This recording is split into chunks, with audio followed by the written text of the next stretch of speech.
Malaysian 370, contact Ho Chi Minh 120.9. Good night.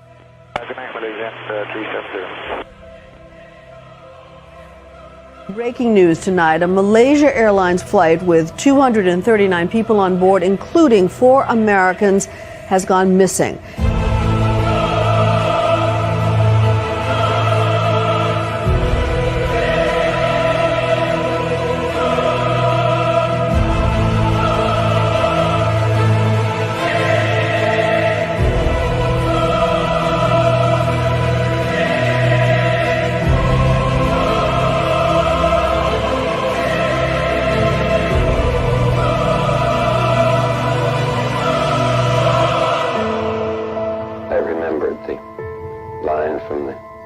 Scripture, the Bhagavad Gita, Vishnu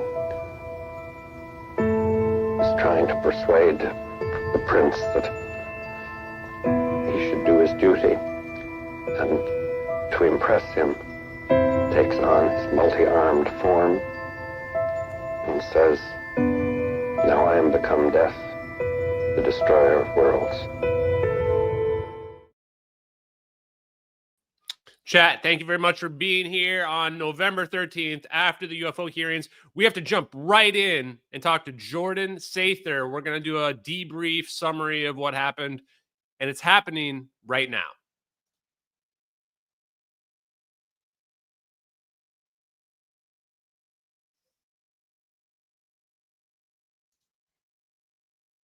Second chat.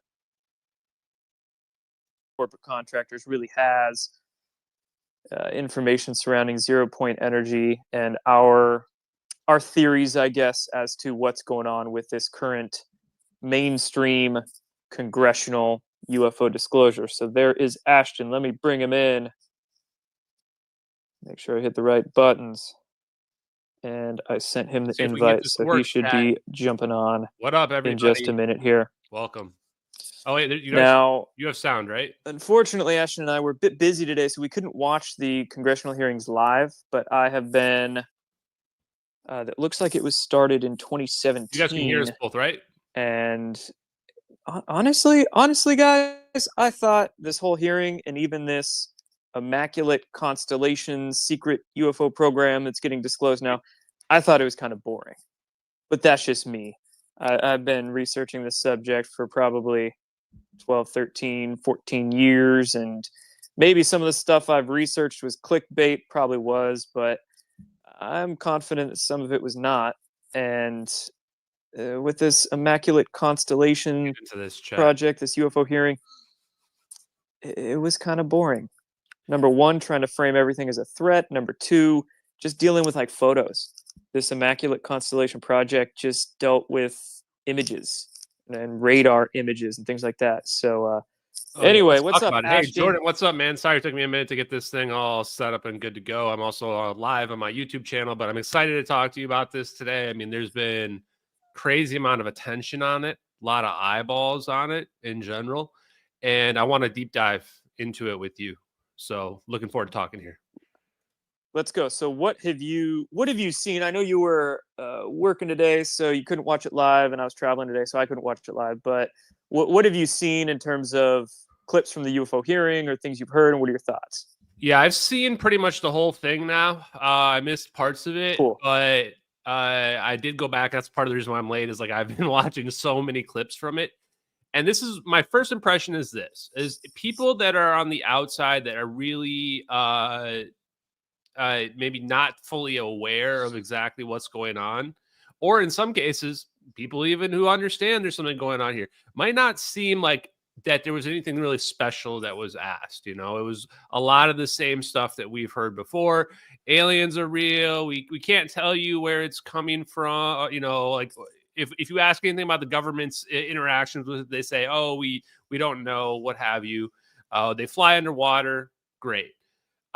But the thing is, there's little bits of like, if you understand what's going on, there's little bits of clues that are being thrown around here and there.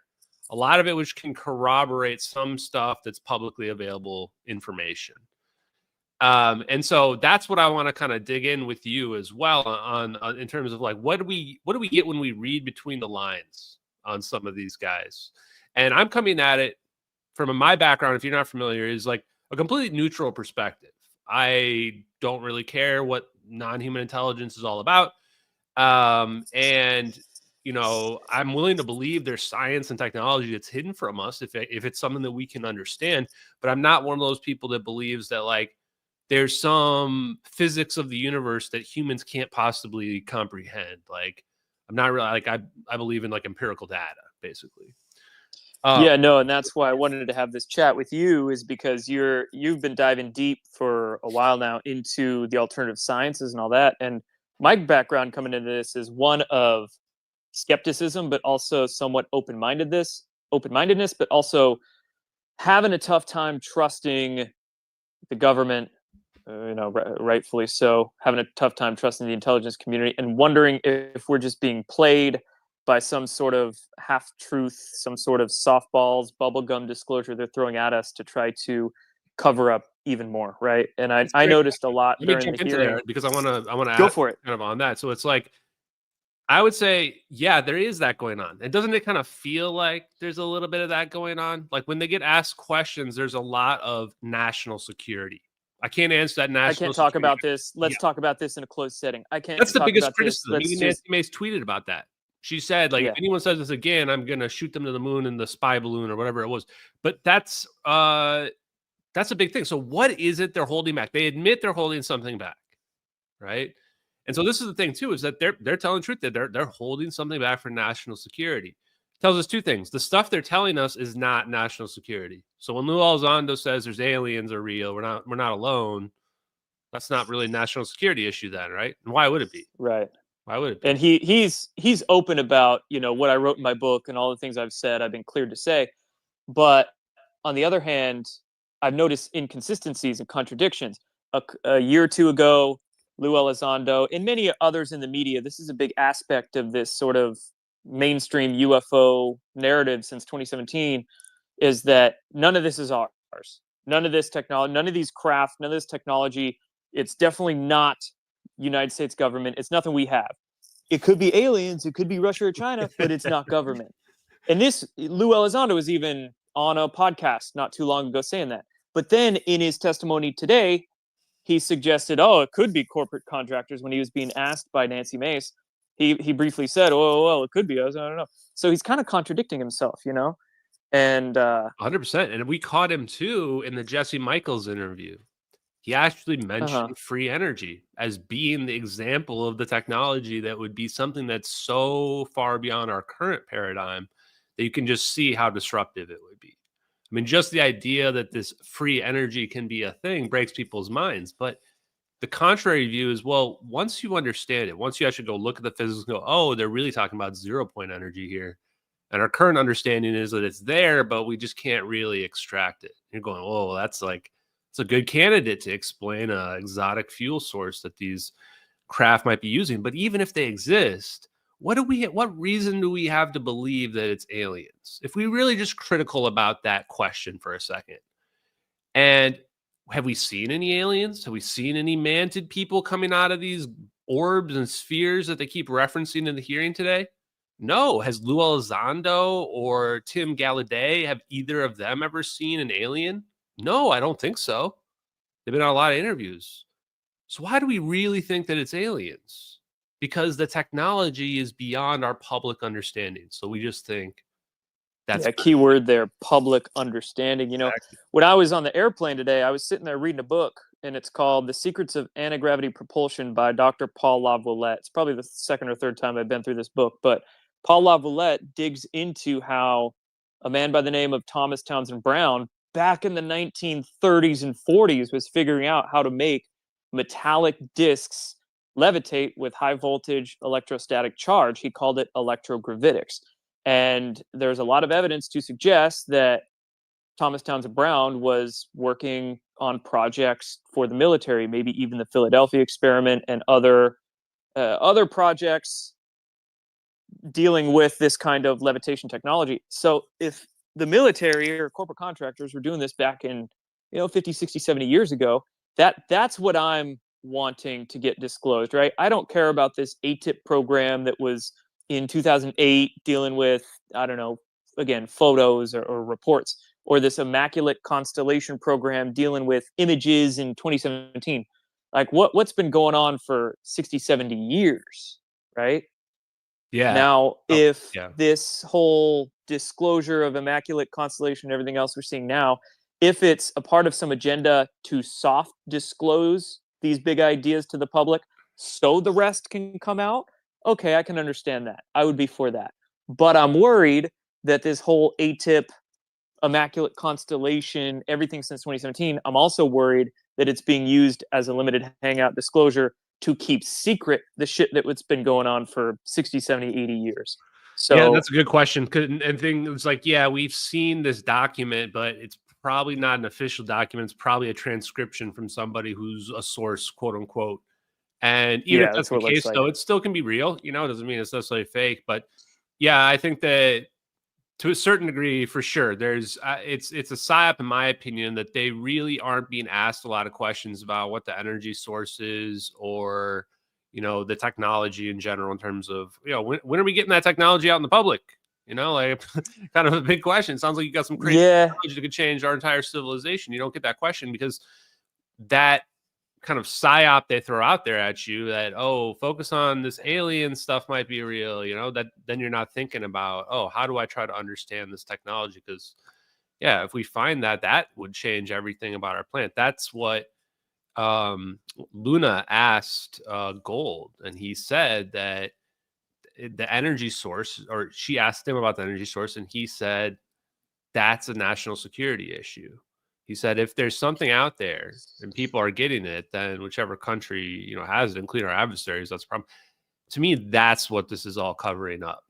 That phrase there he says that's what we're covering up. We're in a war, a covert war behind the scenes with China and Russia, trying to figure out who's going to get the best technology here.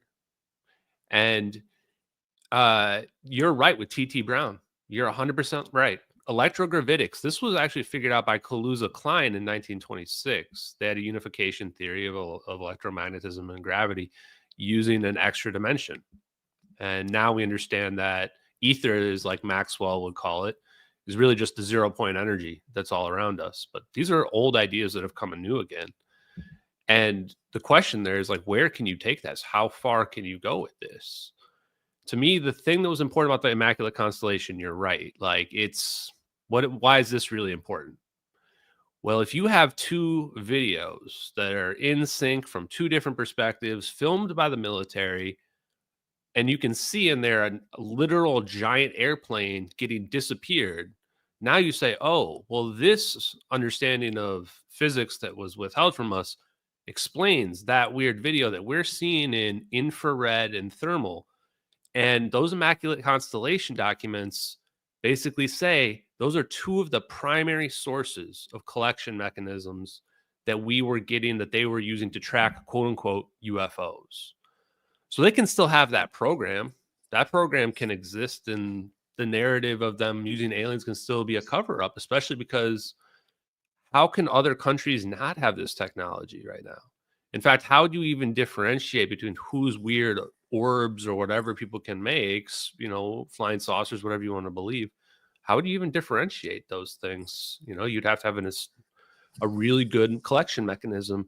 And last thing I'll say, I know I've been ranting, is that it brings up the public's perception of where we think our surveillance apparatus is right now. If you ask people, a common person that's not really in the know right now, that on this, X space, what do you think our satellites are capable of doing? They'll be like, I don't know, taking pictures or something. It's like they don't even understand we've got constellations of satellites beaming data and infrared and radar, synthetic aperture radar, that we can like map the whole planet.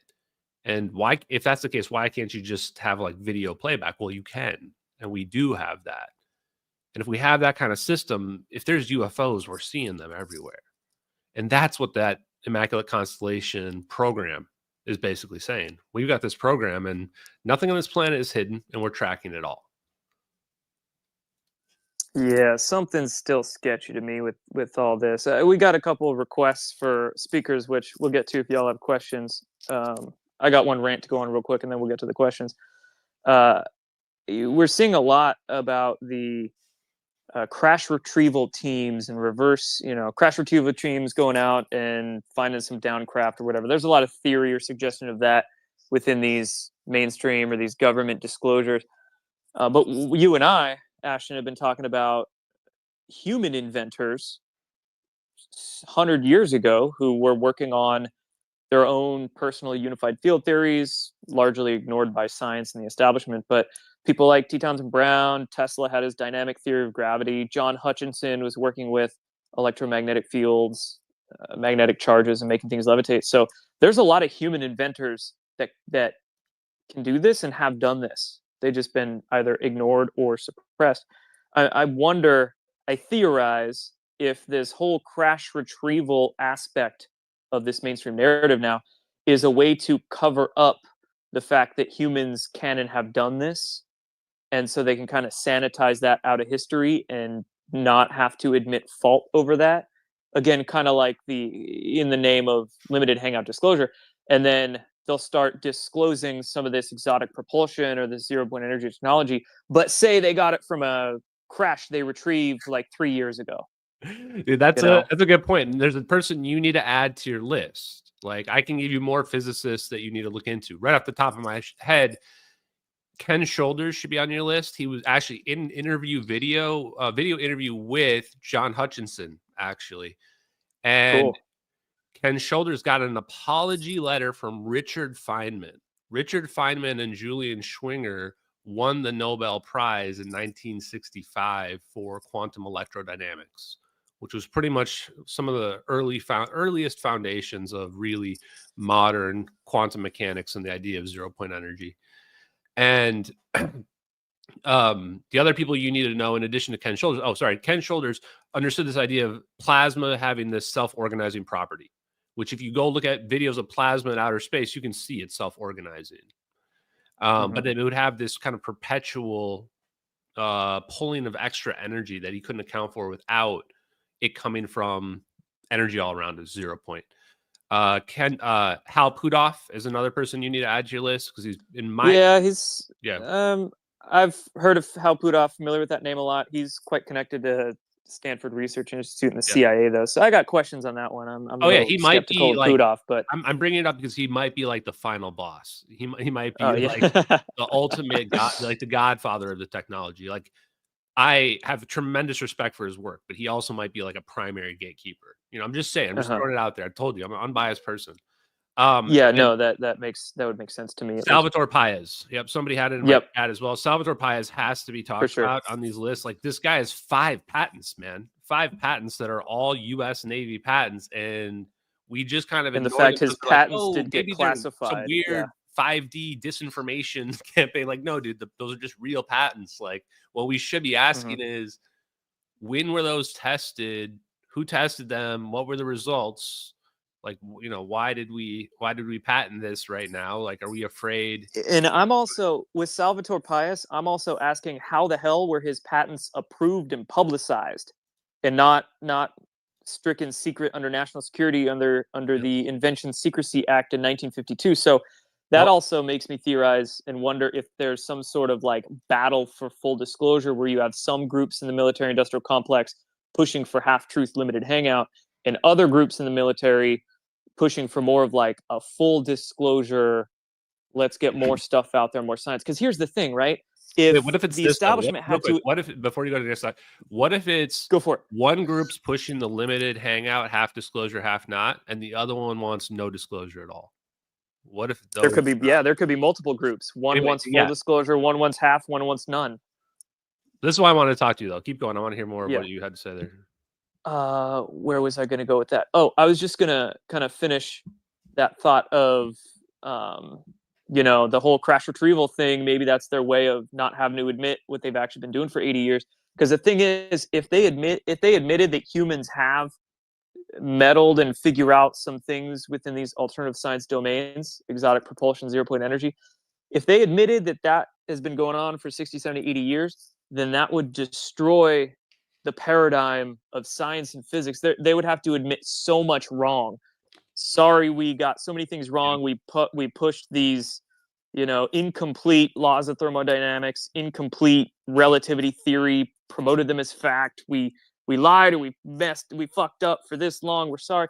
They don't want to have to admit that. Plus, they would have to admit that, oh, we've been raping you guys with oil, gas, and coal, or this Green New Deal bullshit for all these years, and siphoning your tax money, blah, blah, blah. Like, you could have had Or climate Jetson's change. age, climate change, carbon taxes. You could have had, you could have been going into the Jetsons age decades ago. So they don't want to admit that. So that's why I postulate that idea of them pushing this limited hangout disclosure in ways to keep a lot more covered up that they wouldn't have to admit. So yeah, that's where like of those engineers, a lot of them have stuff where and when they talk generally, like you talk about it and you were like, oh, okay, we could have figured this out. Because yes, in these hearings, a lot of it's like, I mean, two of them even got asked directly whether or not it was aliens by, I'm looking at my list here to see, I can't find it, but either way, it's not that relevant. Oh, I think I heard Garcia. Elizondo get asked that by... Yeah, Garcia. He asked both of and Gotcha. Elizondo and Gallaudet both say it's definitely aliens, like 100%. And the other two say they don't know. Schellenberger and Gold. They're saying like, I really have no idea. And I think the last two, I think, are telling the truth. The first two, I think they're telling the truth as they know, but it's just because they just really probably don't think, they're not exposed to technology. Like if this technology is in defense contractor hands, then it's completely outside the realm of the government. It means that like, right, there's no oversight. Can't FOIA a private company. Yeah. And so, and you're right. And then when you think about the consequences of, okay, defense contractors have had this, they share it with their buddies. And they basically also use this never-ending money that's coming from the government in terms of defense contract spending. They've become literally a breakaway civilization there that there's no negative consequences. You're getting this free money from the government every year in defense contract spending. You're inventing magic. World has no idea. In fact, the world's understanding of physics says it's not possible. And, now it turns out, we're just shining a light on that. That's been going on.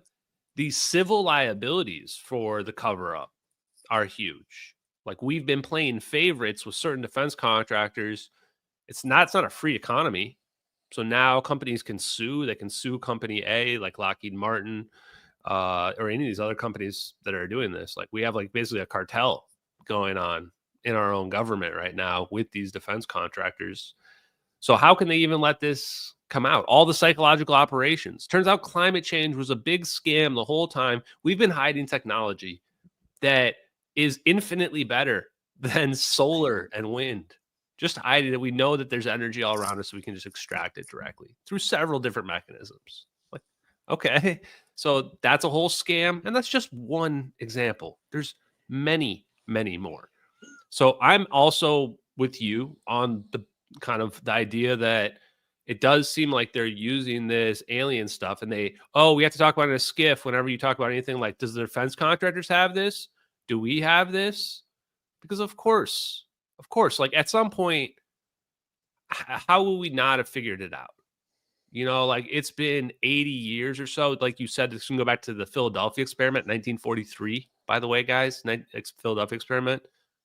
Thomas Townsend Brown was connected to it. Einstein was connected to it. Tesla was connected to it. Some of the biggest minds ever. So, of course, at some point we figured it out. And I think now we're at the point where it's so obvious that we can't hide it very much longer. But we have to blame it on something. We need a scapegoat. Blame it on the aliens. Yeah.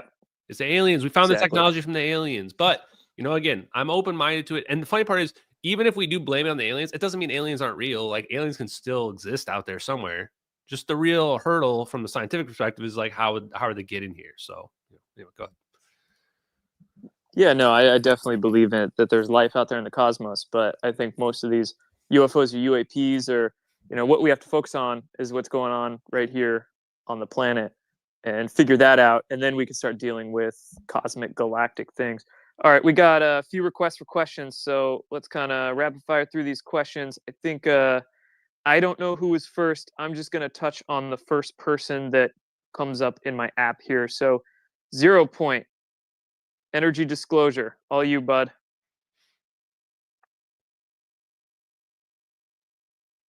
Go ahead. Might be muted. What a crazy day There in you are. this Twitter space. Just stopping in and saying what up. What up, Zero What Point up? Energy Disclosure? This is like, he's like the earliest person to get involved in the 0 Point Energy influencer community that's being developed here, right? Like, we're kind of moving away from the question of aliens.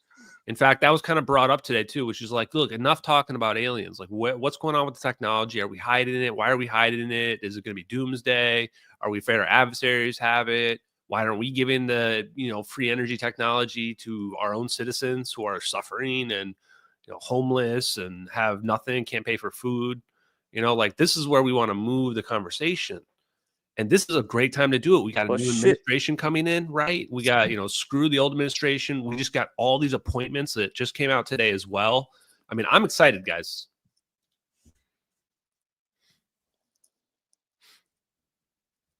ZPE disclosure. What? Yeah, I mean, shit. If the Chinese have this technology, then the way they got it is by stealing it from us. Yeah, that got brought up too. Was that brought up today? Oh, did they? I didn't hear that part. I'm getting some of my stuff mixed up because there was another great podcast I was listening to yesterday. But the Chinese have been stealing technology from us too, and it's important that if they're stealing technology from us, trying to steal this technology from us, what level? And by this, I mean gravity manipulation, free energy technology, weaponization of anything your imagination can come up with. What limit would we not go to prevent China from getting this? Even just to delay what lengths would we not go to? What would we do?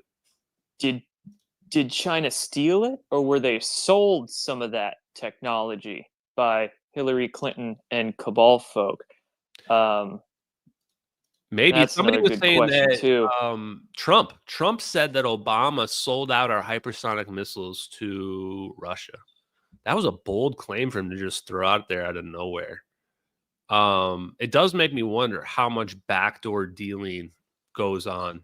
And I'm done with the Obama, Biden, Kamala, and I think you could argue, that they were even connected to the Clintons too. I mean, there's a group of them that have been like controlling power, and it kind of goes beyond either party. I guess that's why they call it the uniparty. But I mean, we got to get. Well, that's what makes.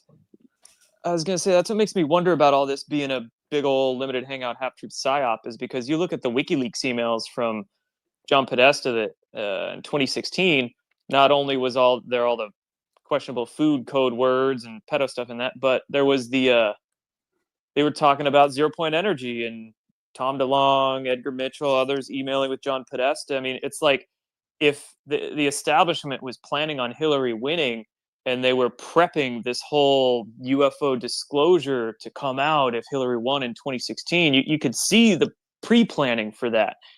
And why was that? She didn't win. That email real quick with John Podesta and Edgar Mitchell.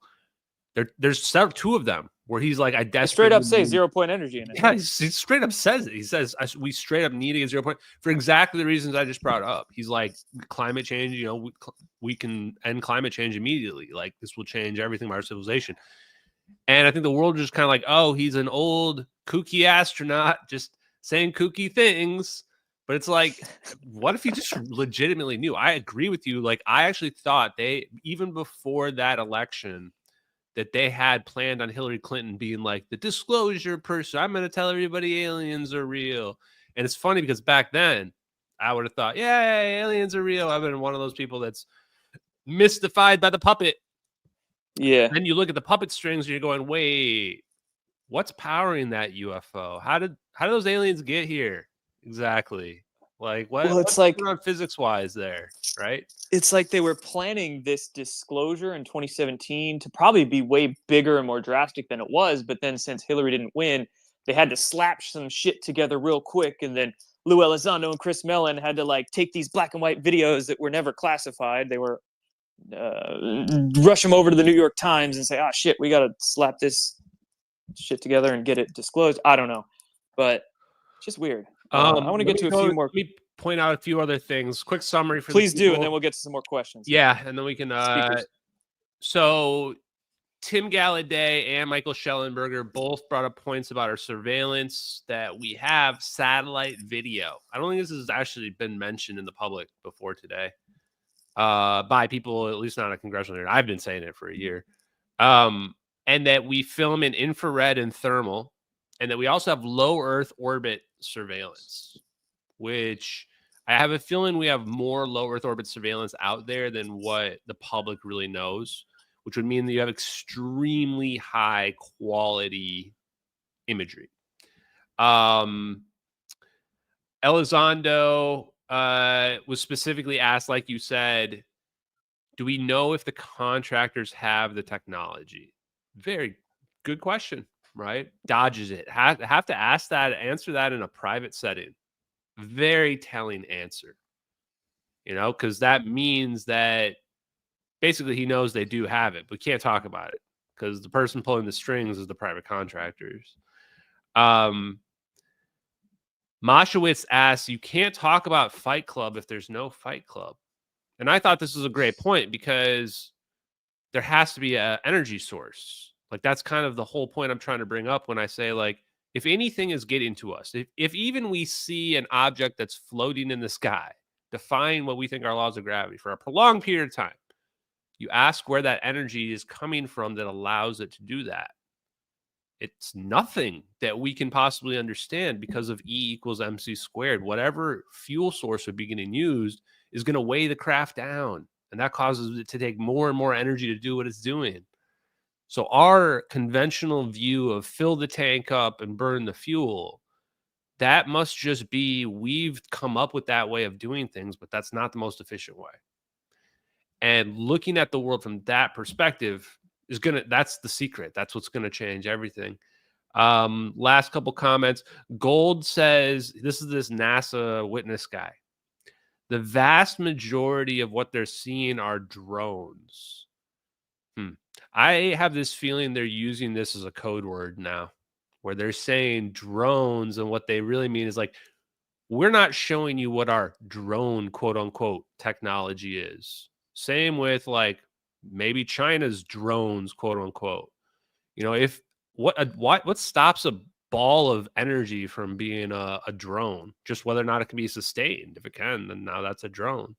So I have a feeling a lot of that's being used because for us, drone is this mechanical flying thing with propeller on top of it.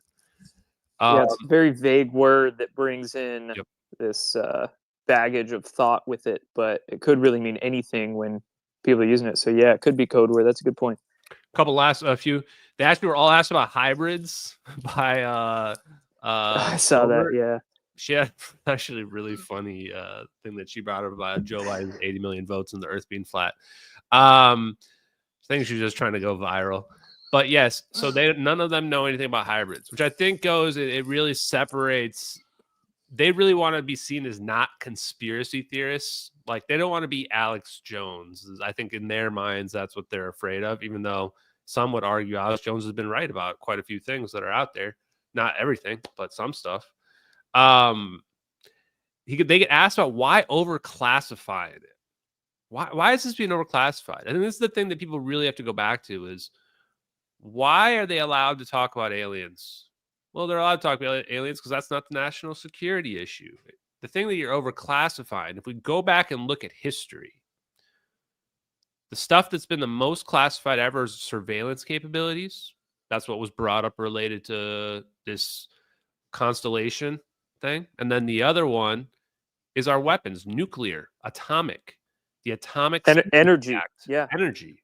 That's been the most secret thing. In fact, the DOE has been in charge of the UFO phenomenon. People should be asking, why is it the DOE's in charge? That's kind of weird. I would expect it to be Space Force, Air Force, really anybody before the DOE. But then once you ask the question, hey, what's the energy source of this floating object I'm seeing perpetually in the sky? You go, so there must be an energy source that the DOE is aware of, but the public's not aware of right now. Or maybe we're aware of it, but they're doing it better than what the public is aware of, like in the case of fusion, for example. And that this energy source is something where it's so secret, we're not going to tell the public. And we, in fact, have to gaslight the public with psyops to make them think it's some other reason, because there has to be this reason for these things that people are seeing. And we're going to do that to protect our ass, to protect all the horrible shit that we've done, all the people we've discredited, the fact that we've literally hidden a branch of science from people. You know, that's what I think. Just trust the science, Ashton. Just trust. We got to make the science like actually have meaning again. The two things that have lost the most credibility are government and academia. You know, especially in the last 4 years. I'm not even going to say why. You guys know why, but they were always corrupted for a while back. True story. Julian Schwinger. Hopefully I'm saying this right. No. So. I think it was Schwinger. I hope so. I hope I'm right on this. Near the end of his life, he was looking into plasma as cold fusion. He believed that cold fusion in 1989 actually was legit, and it was being suppressed. And he resigned his post in the American Physical Society, which is like the #1 physics academic institution that's out there. That was right after those two Utah scientists figured out cold fusion in their laboratory, right? Using the room temperature. Yeah. And it's funny because, well, actually not funny, but you get my point, is that when you look into this, guys, and all you guys can look into this yourself, you'll realize all the history of the suppression of the real questions of the science of the history of the science of what is the history of this science that's been hidden from us. There are signs of it being suppressed all out there. Pons and Fleischmann's results were recreated 61 times across the world. 61 times. The biggest claim was there's more energy in terms of heat coming out than energy that was going into it. That's a huge revelation. Where's the energy coming from? I was taught that space is empty, so that must be impossible, right? And all it took was the Department of Energy and MIT to come out and say, we tried to recreate it and it doesn't work. It's fake. Everybody just said it was fake. And now you look back at it through this new lens and we go, shit, okay, there really can be this suppressed energy and source that's out there, this science that's out there, and we can see the history of it. But guys, when you start to look into this, especially when you're looking at people that have been like quote unquote free energy developers, or the people that have been doing cold fusion. Stanley Meyer with his water-powered car was actually like a cold fusion device. And you see what happened to them all. Doesn't end well. So then you go, oh, okay, shit. It's not just civil liability that's at stake here. Like we've potentially killed people over this, like murdered them straight up so that it wouldn't come out. You know, and some of it, greed, right? Like, yeah, there's greed, but some of it too is a matter of the danger. Just to hop in here. Jump in.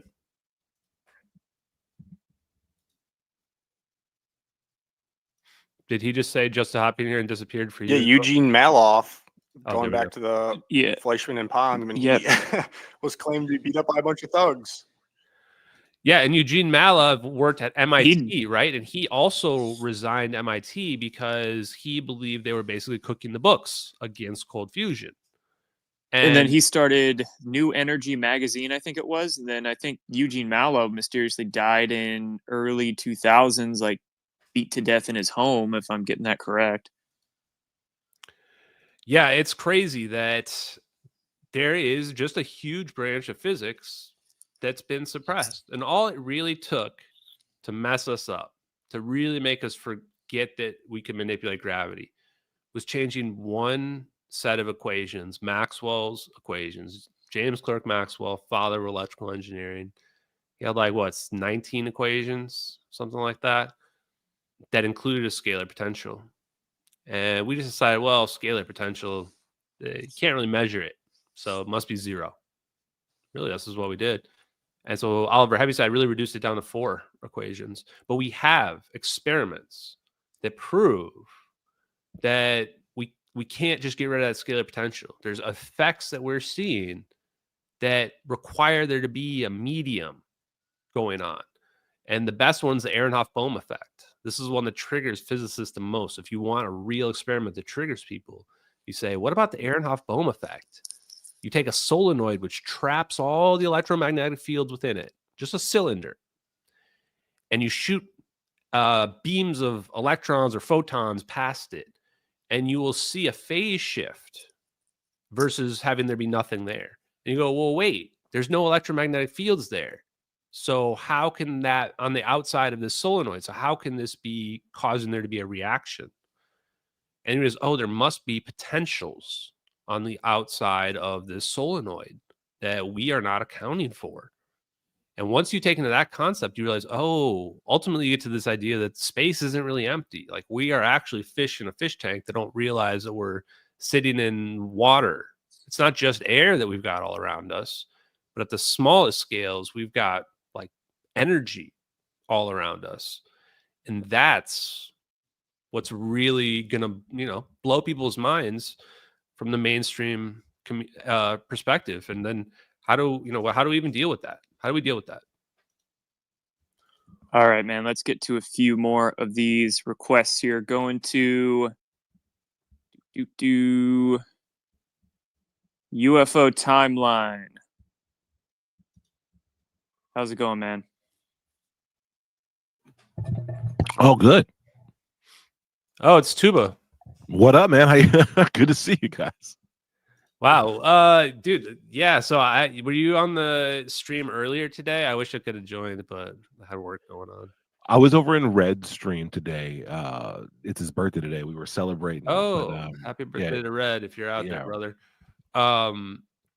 Yeah, that was so what did you think of what was your view, or what's the common person's perspective of how the hearing went today? What do you think? Oh, I think it was terrible. It was a lot of hype build up, which seems to be evidence of like a marketing scheme. Like that's, as a videographer, media person, that's how I'm looking at this. Is it feels like this alien disclosure effort is all a marketing ploy to push certain agendas. Those agendas are laid out with, just directly in these hearings. Big promises built up beforehand by associates or mouthpieces of the people who are about to testify, and then no real follow up with it. It's to maximize kind of attention. And I agree with you that we should stop focusing on the alien aspect of this and start really looking and diving into what the tech is. I think you're 100% right that there has literally been fields of physics and mathematics that have been completely kept from society in order to, pursue these agendas, which seem anti-American, to be honest. We shouldn't be over here learning about the string theory and all these weird theories if the reality of it is much more simple, much more fluid, and much more accessible, which is what it seems like, especially when we talk about 0-point energy and stuff.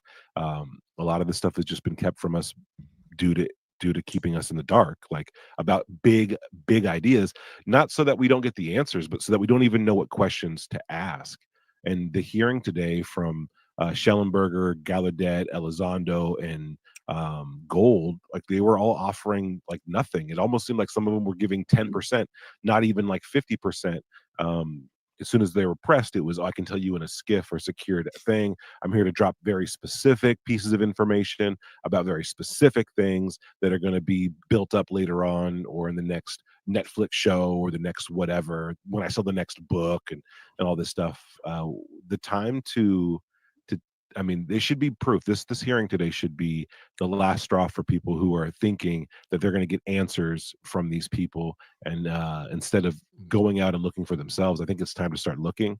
It's time to start forming real groups, real committees that are homegrown and grassroots to find, locate, identify, and explore these ideas, these topics, these discoveries. Ashton, your MH370 community, along with your efforts as well, like it's completely changed the idea of what UFO research can be at an independent level, right? I mean, you're the way you're tackling it, the thing you're looking for is truth. You're looking for truth. You're looking for hidden truths.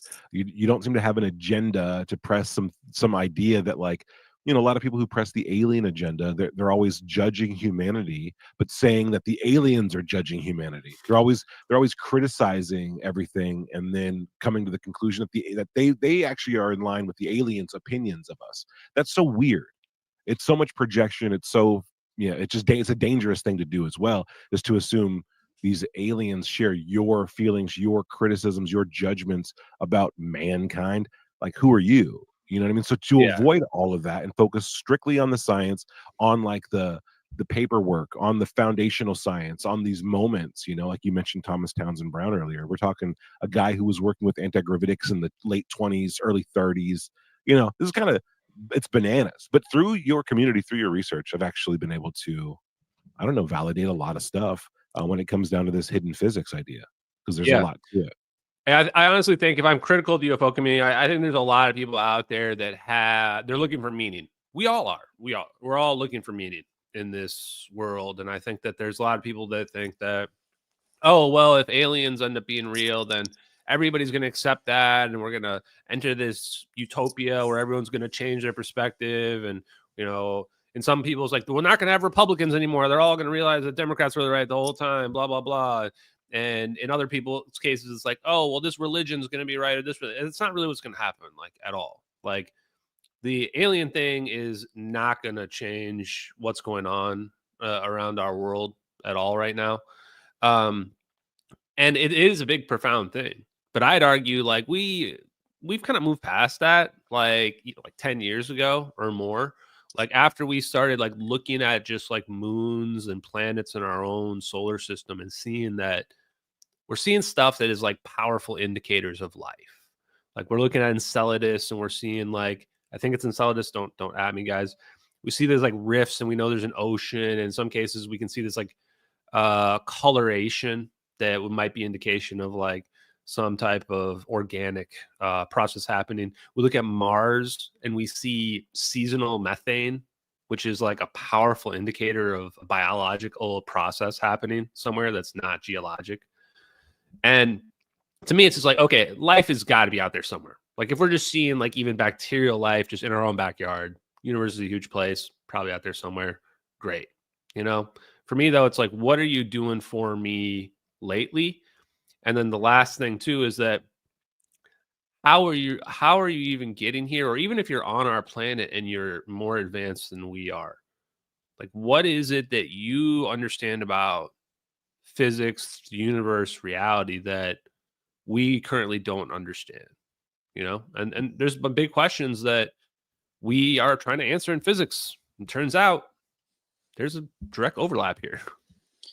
Yeah, UFO timeline, you bring up a great point about these mouthpieces or influencers or whatever you're going to call them, just wanting to sell more books or more TV shows or just get play for their own, you know, maybe their own selfish means. I know some of these UFO influencers that have been doing these, you know, writing these books, doing these conferences for years and years and years, decades even. I know some of them have made millions of dollars with their super expensive Skywatch weekends and their books and their TV show appearances in the History Channel. So some of them have made millions of dollars. So one of my questions for them is, well, why don't you put that money to use trying to like crowdsource some kind of lab or getting some disruptive technology out there? Do something really meaningful instead of just upload another YouTube video or writing a new book that you're going to sell for $30 or whatever the case, right? It's like, I just wonder. That's a good question. Like, you know, I think that for some people, it's a matter of, you know, they think you have to be like a PhD to do that. You know, or it's like, if disclosure happens, what's their job going to be now, right? Maybe they just want to perpetuate the machine. I mean, why do you think that a lot of those people have never like brought my research up related to this airplane? Like, I'm staring at, and these are not my videos. I don't have a copyright over these videos. I didn't make these videos. Nobody's ever copyright strike them. They've been getting hundreds of millions of views. These other UFO influencers have never brought these videos up ever. And when they're ever asked about it, they get super sketched out about it. Early on for me, I thought one of the only reactions that makes sense here is that, like, if the gig is up on the UFO thing, and it turns out a lot of the stuff they were selling was like a narrative that they were pushing, like, there's your money's drying up right there pretty quickly, right? Like, it's kind of a threat from that perspective of like, this little career has been, there really is a niche. There really is a threat. There is a threat. It's just you, Ashton. But the best part is, like, I haven't ruled out aliens at all. My own conclusion is similar to what you said, which I think that whether or not aliens are real, the alien thing's being used as a narrative tool to avoid tougher questions that they will then say, I've got to go to a skiff to tell you that. I can't talk to you about that in public setting. Oh yeah, I'm confident intelligent life exists out there, and I'm fairly certain that it's already been here, at least on this planet in the past, watching us and meddling in our affairs. But I do also think most of the UFOs we see in our skies over the last 80 years have been man-made craft. Yeah, and that's a big shift, man. That is, honestly, that's what Dr. Stephen Greer's been saying. And I only call him a doctor because he was actually an emergency room physician. So he was actually a guy that was helping people. But yeah, he's been one of the only people out there.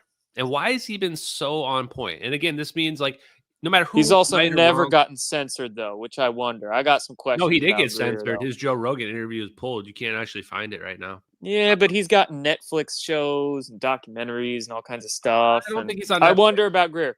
And one of Greer's angles is that all life in the cosmos is positive, except for on planet Earth, which I also highly question. So this was my point, is that just because he might be right about some of that doesn't mean that he's right about everything. Yeah. And nobody. He puts a lot of great information. I can be right about some stuff and wrong too. You can be as well, right? Like we should try not to be tribal about it, you know, because But there's also a difference in being wrong on purpose or being wrong unintentionally.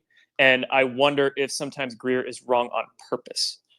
It could be, and he could be corrupt as well, right? Like this is the thing about when I bring up Hal Puthoff, you're like, yeah, well, like, you know, have you looked into like who he's connected to? Yeah, Hal Puthoff was connected to Ken Shoulders as well, and not just like hey, I kind of was an acquaintance. Like they were like business partners, and like people don't even realize that or know about that. But just because somebody might have been gatekeeper also doesn't mean they're still a gatekeeper. And even if they were, the situation is so much more complex, right, than what the public really wants to boil it down to. A lot of people want to boil it down to, the aliens are going to save us. This is the thing I disagree with Greer on, is that like, we know the aliens must be benevolent.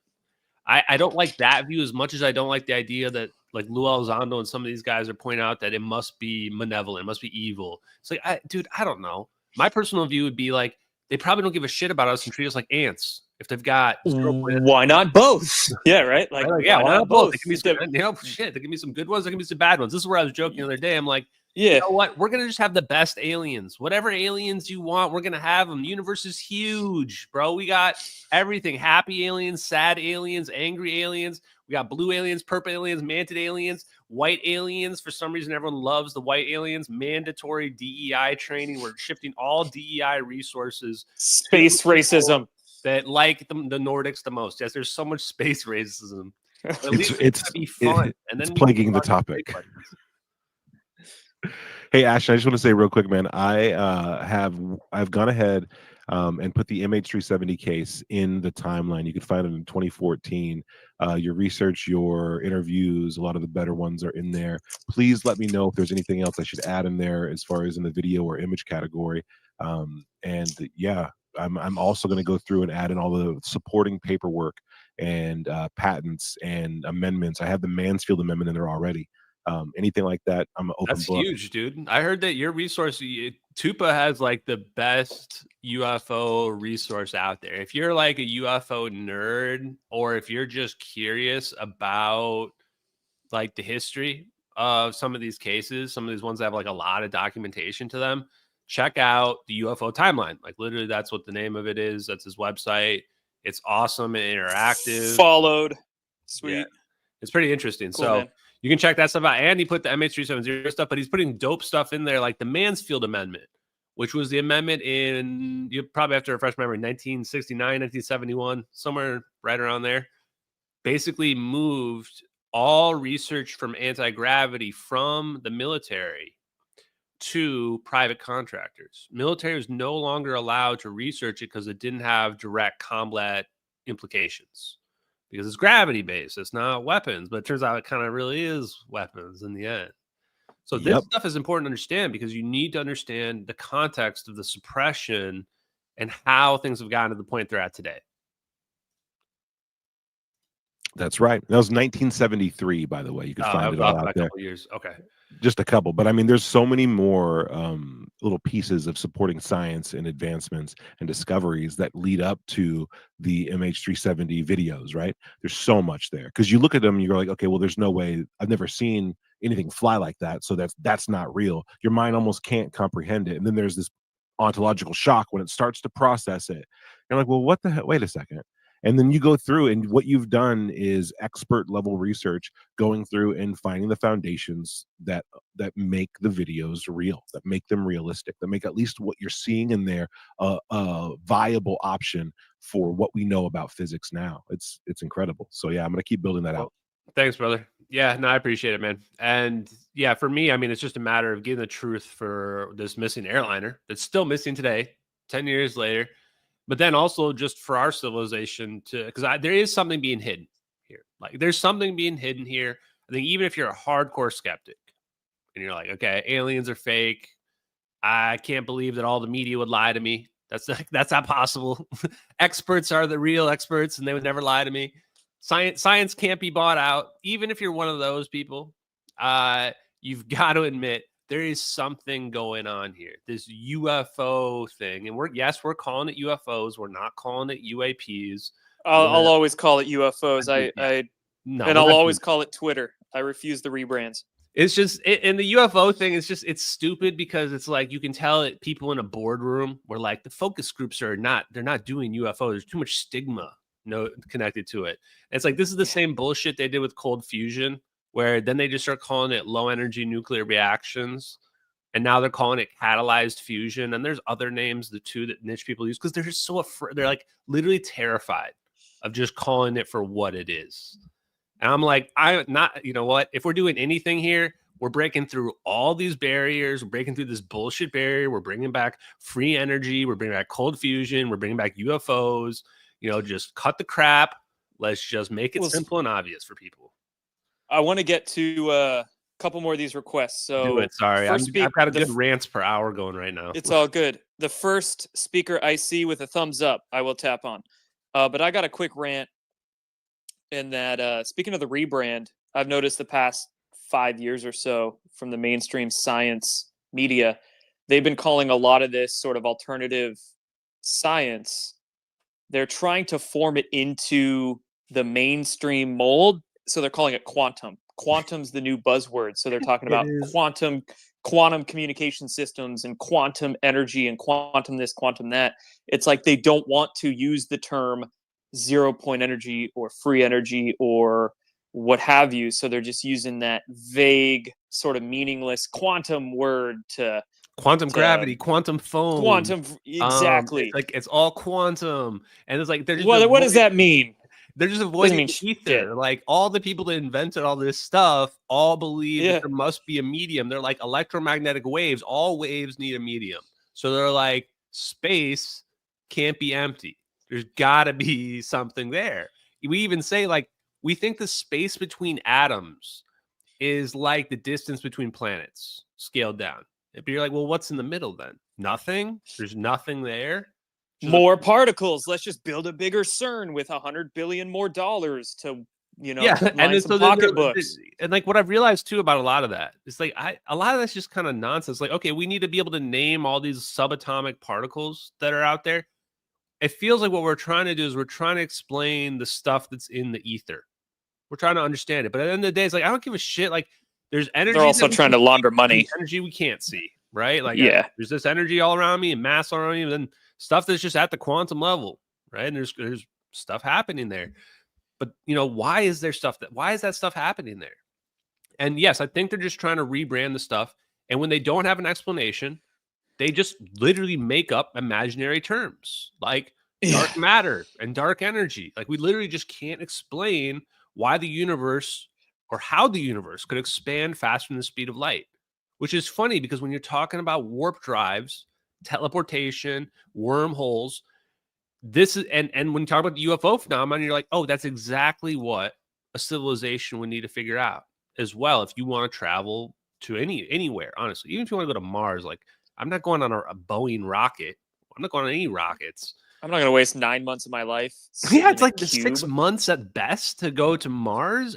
Fuck that. To a dead planet? You guys are crazy. You guys want to go there and go nuts. Like there has to be a faster way. There just has to be a faster way. So that's your answers there, and how it connects to this topic. You know, like Sabrina Hassenfelder, right? She's a physicist that's out there, very, very popular. I think probably one of the most prominent ones. And a lot of these people, they're popular because they're skeptic. They just poo-poo on everything else that's out there. And she's kind of that way. And she did a thing about the ether, the new ether that's consistent with Einstein's relativity, which is what I've basically been yelling here for the last year or so. But then she says, well, we use dark matter, dark energy because it's simple. It's not this idea. You're like, shit. God damn it. It's like, okay, well, you know, you were right over the target. You almost had it. You just had to reach out and grab it. But just admit some of these foundational principles are wrong. Is it that tough? It is. It is that people tough. Won Nobel Prizes. Yeah, that's a good line. So much ego.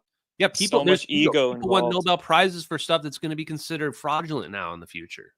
So it's like, oh boy, okay, how do we get through these bruised egos and all these personalities in academia to admit that, like, wait, hey, we didn't get it. Like a great quote. There's several great quotes. One from Max Planck, the guy that is first understood quantum mechanics. Max Planck said that science advances one funeral at a time. And it's so true. We just need all the people, and this isn't just true of science, but it's true of like conspiracies too. The only way we can ever let the conspiracy come out is when everybody who perpetrated it is dead now. And look at JFK. Like we know JFK files happened, right? And it's like, why are they waiting to hold it back? Well, there's people that are going to be like legally liable still, you know, like they're like waiting out the statute of limitations, basically. And I think that's the same with this UFO stuff. Like, I think it goes way further back than what people think. And even when Lou Elizondo's like, hey, no, we have to look at this temporally. Like, people have been reporting UFOs since like the 20s and sometimes, you know, way even further back than that. So therefore, like, humans can have figured this out. But you're like, well, that doesn't mean that, like, what, have we been doing nothing for 80 years trying to reverse engineer this, making no progress? Or like, is this Independence Day and we're waiting for the mothership to come back before all of a sudden the power comes on? Like, no, man. Like, we clearly made progress on this, if that's the case, if we did reverse engineer it or whatever. So sorry, you don't think you brought up Independence Day, and one of my favorite quotes from that movie, which I think is truth in plain sight. Yeah, you don't think they spent $10,000 on a hammer, did you? Exactly. Where'd all that money go? Exactly, and that's literally what's happening in the real world. And the problem with chasing the money in this case is that it's impossible. The defense contractors are too good. It's way too easy to launder government money than what people probably really imagine. And they do exactly what you said. It's like, we just upcharge you for some random thing. Now there's no paper trail. And they literally use umbrella corporations as well, exactly like they would do in the movies or whatever, where like you just make this umbrella corporation. And now the defense contractor sells out through that. That's like a middleman for your contract and your agreement for this black project with the government, and government agrees too, because they also don't want to get ever caught with it. And now anything that happens with that, it's there's no way to ever find it ever again. Yeah, the real companies that are dealing with these black projects, we probably don't even know the name of. You know, we focus on Lockheed and Boeing and Raytheon, the big names, but they've created umbrella corporations and shell companies for their shell companies, so we probably don't even know. All right, we're going to get to real quick though, because there's another topic too, is that, and this is just something that needs more awareness, is these defense contractors, these large companies have really achieved a level of power that we don't give them credit for. And it's not just physical power, but they do literally have their own security forces, and they do literally have their own like cyber, they call them cyber security, but they're basically hackers that work for them. And they can use those umbrella corporations so that even those people are like, basically, you know, they're hard to find on the books, basically. Right. This is something that's very scary, because in a lot of these conversations in the UFO hearing and stuff like that, it's like, do the defense contractors have this? And like, this is the biggest one. This is for Tupa as well. I'm curious for you guys to weigh in, is that Tim Gallaudet said that he was the victim of intelligence operation, or basically they tried to convince him that the Tic Tac was U.S. technology. That's right. Go ahead, Tuba. Yeah, he said that he was basically brought into Arrow, and he felt defensive, as if they were trying to basically reprogram him or convince him that this stuff was mostly American tech, and he was like on guard from that. I mean, but that sounds so strange to me. Why wouldn't you just believe this? Exactly. How weird is that? Or at least not believe it, but at least give it the time of day. Like, maybe. But then he comes down and says, "No, I know it's aliens." It's like, well, you can tell that now he's biased. Well, I don't know if you guys know this, but he took part in a paranormal show a couple years ago, or I don't know how, it could have been 10 years ago. I'm not sure, but he was part of a paranormal show where his daughter was in it, and he was claiming like she was like psychic, and that these like beings surrounded her. Like he's bought in to this. Was it on the History Channel? I think so. I'll find it. Yeah, he was getting hit with that too, and that's what you realize about a lot of these guys too, is that like they've got this like weird. It's not quite a fetish. I joke a little bit, but we call it like this fetish. They've got a bias towards there's this aliens have got to be out there and I need to be validated. And the part about what I'm disclosing is that even though I have no affinity I have no bias ahead of time, I've come to the conclusion that it's being used as a psyop. Even in that situation, aliens can still be real, still be out there. So the other thing that was interesting, though, is that not only was he told just straight up, this is U.S. technology, AARO is trying to convince him it's U.S. technology. I have a clip, which I'm not going to play now because it's weird through the X space, but you can probably find it on my feed, of Jeremy Corbell saying that Commander Fravor, one of the witnesses last year, one of the fighter pilots, that the CIA tried to convince Commander Fravor that it was Lockheed Martin technology that he saw with the Tic Tac, the very same incident, same Tic Tac incident. So now we have two cases. And when Jeremy Corbell says CIA, he might be using the term loosely. He might just be people he thinks are CIA. And this is why I don't like these guys, is they tell all these stories, but it's like, I want to just get down to the facts. But in this case, two different sets of cases where people were being told it's United States technology and they're rejecting it.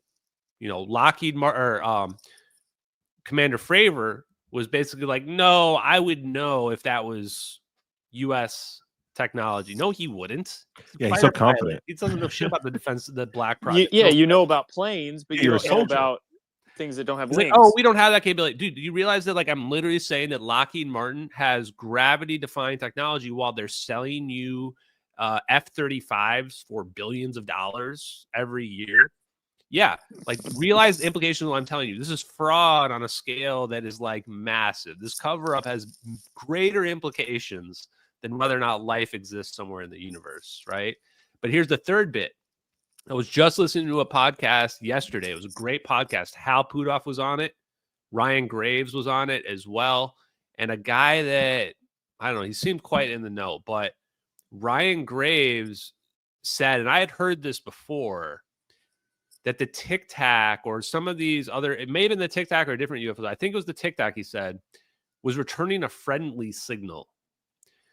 And if this is true, how can you think that that's an alien? If you're getting a communication back using our communication mechanisms, do they just think that it's like the alien's super brain can communicate with every possible mechanism? Or I don't know. I just think that we've got potentially at least 2, maybe 3 instances where we're basically being told that it's United States technology. The defense contractors have it. And people just don't want to believe it because you look at it right away and you just go, well, we must have figured it all out. People have got to shift their perspective and go, we are not at the pinnacle of all understanding of physics right now. In fact, if you were to make a chart out of it, we are basically at the bottom right now. We're still in the very infancy of understanding this. One of my favorite memes is showing the exponential increase in technologies. Like the iPhone 10 years ago was rubbish, and now it's just this incredible device, or all these different technologies and their exponential growth. Yet energy generation has not advanced in however many years, barely. All right, let's get to get too far. I've got about 15 more minutes here, so I want to get to a few more. Of these requests. So let's bring in StarCap. I see you waving over there. And you are on speaker now. Ahoy. Ahoy. I was going to share something with you guys that I thought was interesting from the hearing that is relative to what you're talking about with Lockheed. Lockheed is, in the hearing, he explained that he was trying to talk about the differences of atmospheric mediums that the crafts were operating on. And there was a point where Lou kind of stalled and he was kind of like, I don't know if I should really kind of talk about that kind of thing. And it was talking about the mediums in which the craft were operating. And I think this is very essential because what I think is what we have as the Tic Tac is it's a nuclear submarine that is also an aircraft carrier that is capable of flight. And if you have something like this, it basically it changes the dynamic because now you have an aircraft carrier that can go underwater, can go in the air, and potentially go into space. And that kind of technology, if it existed, if they're researching and developing such technologies, would have come after World War II. There was a flying submarine in World War II. There was an aircraft carrier submarine in World War II. So if you combine those two technologies with exotic propulsion, you have a Tic Tac. That is exactly what it potentially is, and I believe that Lockheed has acquired the former I-400 technology or enough information and the former flying Reed submarine and combine these technologies with some sort of exotic energy system, and that is the Tic Tac. Flying submarines, bros. Okay, you know what? I think that's a good thought. You know, whatever. Yeah, if they're emerging out in the middle of the ocean beside our carriers, and if these things are controlled by NATO for the purpose of nuclear deterrence, well, I'm pretty sure you could hide them in other countries, and then you wouldn't be able to see what they are, where they are. It would explain why NATO's budget is so big, and explain why the rest of the world is very interested in this nuclear shield if it can shoot down UFOs and also deliver them. And at post hypersonic speeds, I wouldn't tell them about that if we had that capacity. I would tell them we have it, not tell them how it works, but realize that we could warp people to Mars, or we could warp a nuke into the enemy. And do they really want to find out or make peace? Because if that's the stance, they really don't have much to play with. Oh, I'd argue we've already kind of done that, but yeah, I mean, subs are like some of the most powerful equipment. There was a clip from who's that guy who I thought was getting defense secretary position, but he didn't end up getting it. But God, I don't know his name. Anyway, he was saying that our most valuable assets are in space and in the water. Talking Kash Patel. Yeah, Kash Patel. You're talking Kash Patel. Yeah. Thank you very much. I knew you would. You're just reading my mind over here. Kash Patel, he said that the most valuable assets are in space and in the water. I just thought that was really interesting. Isn't that? Yeah, that the normie brain could think, oh yeah, satellite submarines, but if you're trying to read between the lines, maybe Kash Patel is trying to get people to read between the lines and think, oh, craft outside public domain using different propulsion systems. And on your point, Starcap, about the nuclear powered flying craft or levitating craft, there is some theory suggesting that Black Triangle TR-3B, if it was really called that or not, was powered with some sort of nuclear reactor to create the electricity for it, and then also use some sort of electrogravitic principles to generate the thrust. So maybe there is something to that, those Tic Tacs being actually man-made using those kinds of propulsion and energy generation mechanisms. Yeah, I want to throw another thought out there for you. Well, I'm putting it on the record, maybe for both of you guys, whoever's on the panel here, is that an idea that is, maybe it's my own or I borrowed it, whatever, is that what if these plasmas, it's not as simple as hot fusion. Like, they may have a catalyst that they're using, but they're also just pulling energy from the ether. And by doing that, they now don't need a fuel source. Like, they don't need a fuel tank. They can get away with much less fuel than we conventionally understand. What if it turns out that the basis for that, like basically like figuring out how to rub sticks together to make fire. The equivalent of that is realizing that this plasma wants to self-organize into like a spherical shape. And when it does that, when we're trying to do fusion, we're trying to get a self-sustaining reaction where we can start it up, and now the energy it's producing is allowing it to just perpetuate. And then we can peel away some of that energy. So what if we figure out that fusion doesn't have to happen at hot temperatures, and there's other ways to do it with nature, and that once we do it, it's now just self-sustaining? What if that's like a law of the universe?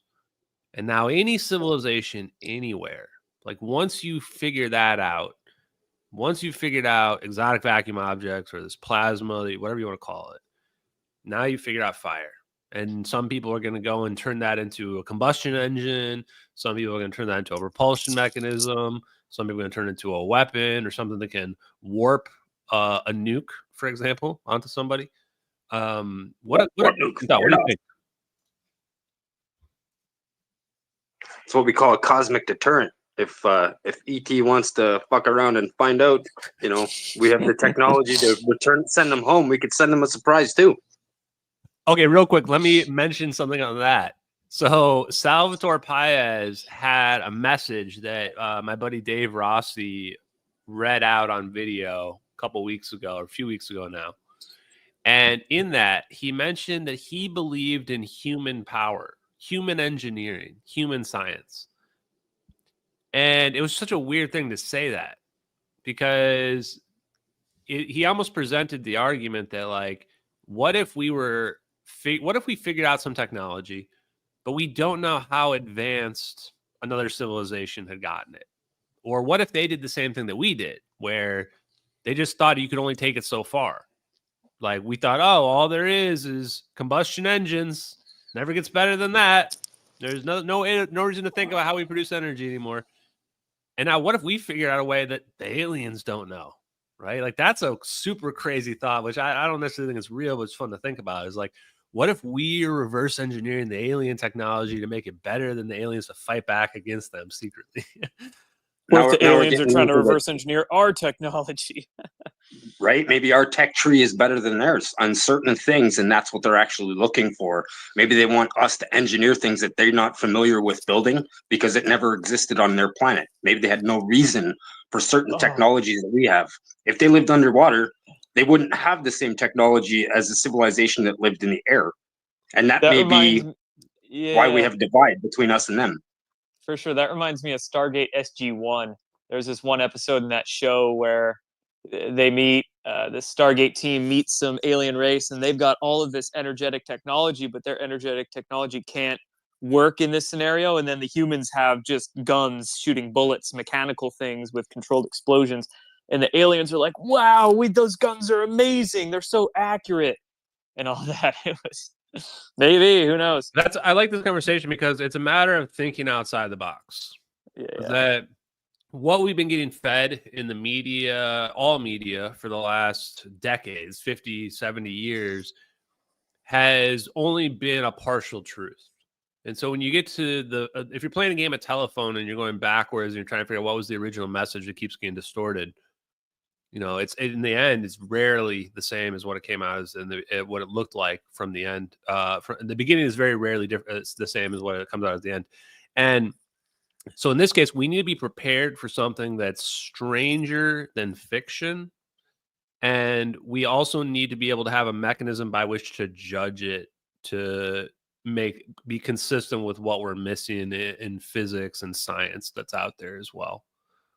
We would also have to map their civilization's cultural perspectives so that, we don't offer them a fork and they consider it an insult, or understanding what their communication systems are, understanding how often they reproduce, or if they reproduce longer than us, or stuff like that. I've actually created something I call the cosmic scales of civilization that we could use for that purpose. And once we categorize that data about these different civilizations, we can start establishing cosmic foreign relations based on that data. That's great. I mean, I think that we're getting a little bit ahead of ourselves, but that's a good thing to bring up in general.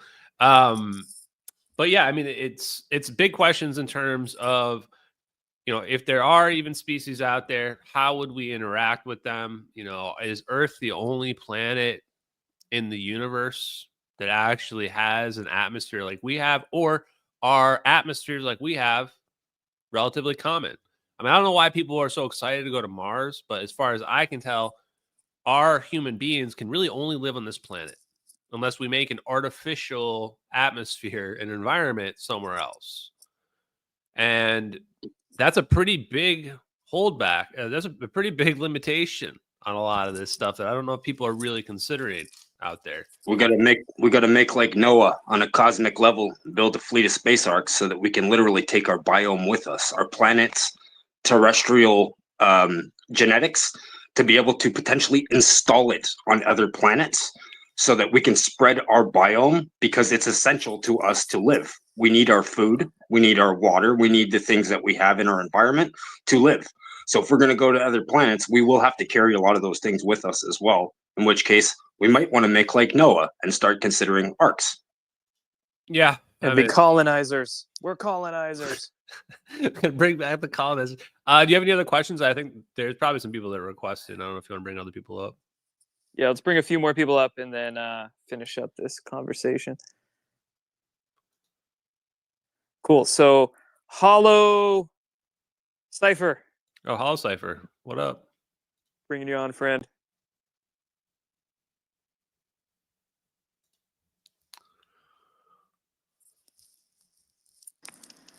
Yo, what up, guys? What's up? What's up? So who's that? I'm in the weeds here. So I've been following solar cycles because in my brain, we're talking about all these energy systems. Why not study the biggest nuclear, event in our local system? And one of the things I'm sure most of you guys are aware of, that these neutrinos haven't been adding up as per the normal physics take on the nuclear model. And so it's been kind of my job to suss out the bad physics and point out where anomalies are reoccurring. Now, as of this year, there was a very interesting publication. I've been following these. There's two main neutrino detectors down in Antarctica. I'm sure you're familiar with them. One's the Ice Cube Array, and the other one's the ANITA for Antarctica Transient Antenna. It's a balloon that basically they send up to about 30 kilometers. Now, here's the kicker. And this gets into the Casimir effect. What's in the vacuum? What kind of energy are we talking about? And so what did they measure? They published this paper March of this year, and they found a very unusual energy signature. How unusual? Well, first of all, what we're talking about is a neutrino called the tau neutrino. It's the biggest, baddest of the neutrinos. And let me put it into perspective. CERN, at its full tilt, full max capacity, can punch out a power at 10 to the 12, which is a tera electron volt, right? That's full tilt. What we measured over Antarctica is 10 to the 15. It's a peto electron volt. And I got to just stress how unusually rare this is. Not to mention the fact this is, quote, an upward shower event. So it's not even coming down, it's coming up, as if it's either reflecting from the ice, which goes through the Russian radiation effect called the Askerian radiation effect, which is a coherent type of beam. So this is very interesting because this is so rare that we cannot, there's no chance. Like if you asked, and I asked ChatGPT, like, what would it take to like make one of these like peto level, not peto, sorry, peto level electron volt. It would take John Podesta. Lasers. Yeah. And it's like you would need an array that's like several times, like it's 10,000 kilometer array CERN. So we're talking about like black hole, supernova, like massive energy levels that we're detecting in our atmosphere. So this is only thing that can unusual. do that is the sun. So yeah, what we're getting at is, so here's the kicker, is that I've been just because of this publication came out this spring, I've been analyzing the actual events. We have about just under 20 of these events measured, and it turns out there's a pattern to these events. They're based upon basic rhythms that are based upon these fundamental torque, what I call torque fundamental harmonics that the planets in fact induce onto the sun. And as we're finding out from the Juno satellite, that Jupiter has a magnetic field so large that if you were to add up all the other planets and the sun's magnetic field combined, it is still not as large as Jupiter's magnetic field. Now, the relevance of this is as we're getting into these exotic technologies, we're going to have to master part of the vacuum with magnetic field cycles. And this is where I'm going to drop a little hint, something called a wake field laser. This is a titanium sapphire pulsed laser at femtosecond pulsing. And this is able to recreate basically high particle accelerations without all the hoopla of what you see at CERN. And so I'm going to just Hold on, drop let me jump in that right there because I was looking that laser up last night. Actually, I was looking Oh to see how shit, much you were it not. cost. Literally titanium sapphire laser. They can range up to like $5,000 to $15,000 for one. But you just brought up a great point at the end, which I need to echo, which is that these lasers, we've created lasers that are so powerful that we don't need particle colliders anymore. They're more powerful than the particle colliders are. Yep. Did people just think about that for a second in your head? This means that CERN is a scam. This Large Hadron Collider is a scam. And it also means that they've either been suppressing discoveries that they've figured out that they probably just explain away as they say, oh, we don't know what we saw here. It's noise or something. Or it was just an incompetent waste of money. Either way, not a great answer. And we can actually achieve energy densities. This is one of Salvatore Pais' biggest arguments, much higher than what is conventionally understood. I think it's one of those situations where the plasma, and this is why I call it like basically like fire, this is the easiest way to be able to achieve some of those energy densities that we currently do not think are achievable based on standard understanding of physics. But if we can get those, then that's when the magic just starts to kick off. And it might be the point now where lasers are advancing. I read a statistic by a power of 10 to the 3, so 3 zeros worth of extra power every decade. Every decade. This is significant. This is like we're quickly approaching the part where lasers are becoming so powerful that they can actually now start to break through what we would consider to be the fabric of our reality. And there's going to be no way to hide it after some point in time. Technology, material science is just getting more and more advanced. Now, to shift gears, what I would ask you, Hollow Cypher, is what I'm curious your thoughts are on, which I like your presentation there. I think that AI is something that came out of nowhere for me, and now all of a sudden it's everywhere. And it's getting better and better. And even if it doesn't become sentient, just the language learning model version of it's extremely powerful. The language learning models that I've seen that have scientific papers pumped into them are incredible. And I think that these AI models are going to prove all this science, including that we can like break the Schwinger limit. We can achieve these energy densities that are super high. I think that's going to happen like sooner than we expect. You know, I'm just throwing a number on it. Don't hold me to this, but like 5 or 10 years. People are going to be wondering why the AI is telling them. Totally. Right? Go ahead. And 2 years, bro. It's going to be 2 years when the 2025 or the 250th anniversary of the States happens. And at that point, when they have that year-long fair, I bet you a lot of the technology is going to be demonstrated at that fair. Interesting. Yeah, Hollow Cypher, go ahead. Well, first of all, I love hearing you and Jordan working together. You guys are like peanut butter and jam, and I wish you guys would do more of this shit together. So good on you guys. And yeah, you know, I've been feeding AI, Perplexity, ChatGPT. I mean, it's super helpful. I mean, even when I like somehow prompt it in a way that I wasn't wanting to, and it points out something that I've like apparently like just overlooked. Like I had these 2 frequencies that I had reduced down from 2 different sets of data, and I've been working with them for years, and it pointed out to me like, dummy, these are a 2-to-1 ratio. This is a perfect fifth. And I was like, no shit. How have I've been looking at this data forever, and I didn't actually know that. And it just pointed it out to me. I'm like, holy shit. So yeah, like apparently, you know, we're smart as we could be, but the AI will sometimes point out the obvious to you that maybe you didn't even, you know, incur. But I just wanted to throw one other little, I think, highly relevant detail here about things in plain sight. This is a patent from Tesla from April 18th, 1905. It's titled Art of Transmitting Electrical Energy Through the Natural Mediums. Check out what he says here. I'm just going to take one little slice out of this. But this to me is like mind-blowing that he says this in 1905. He says, third, the most essential requirement is, however, irrespective of frequency, the wave or wave train should continue for a certain interval of time, which I've estimated to not be less than 1/12 or probably 0.084 seconds, and which should take in passing to and returning from the region diametrically opposite of the pole, wait for it, over the Earth's surface with a mean velocity of 471,240 kilometers per second.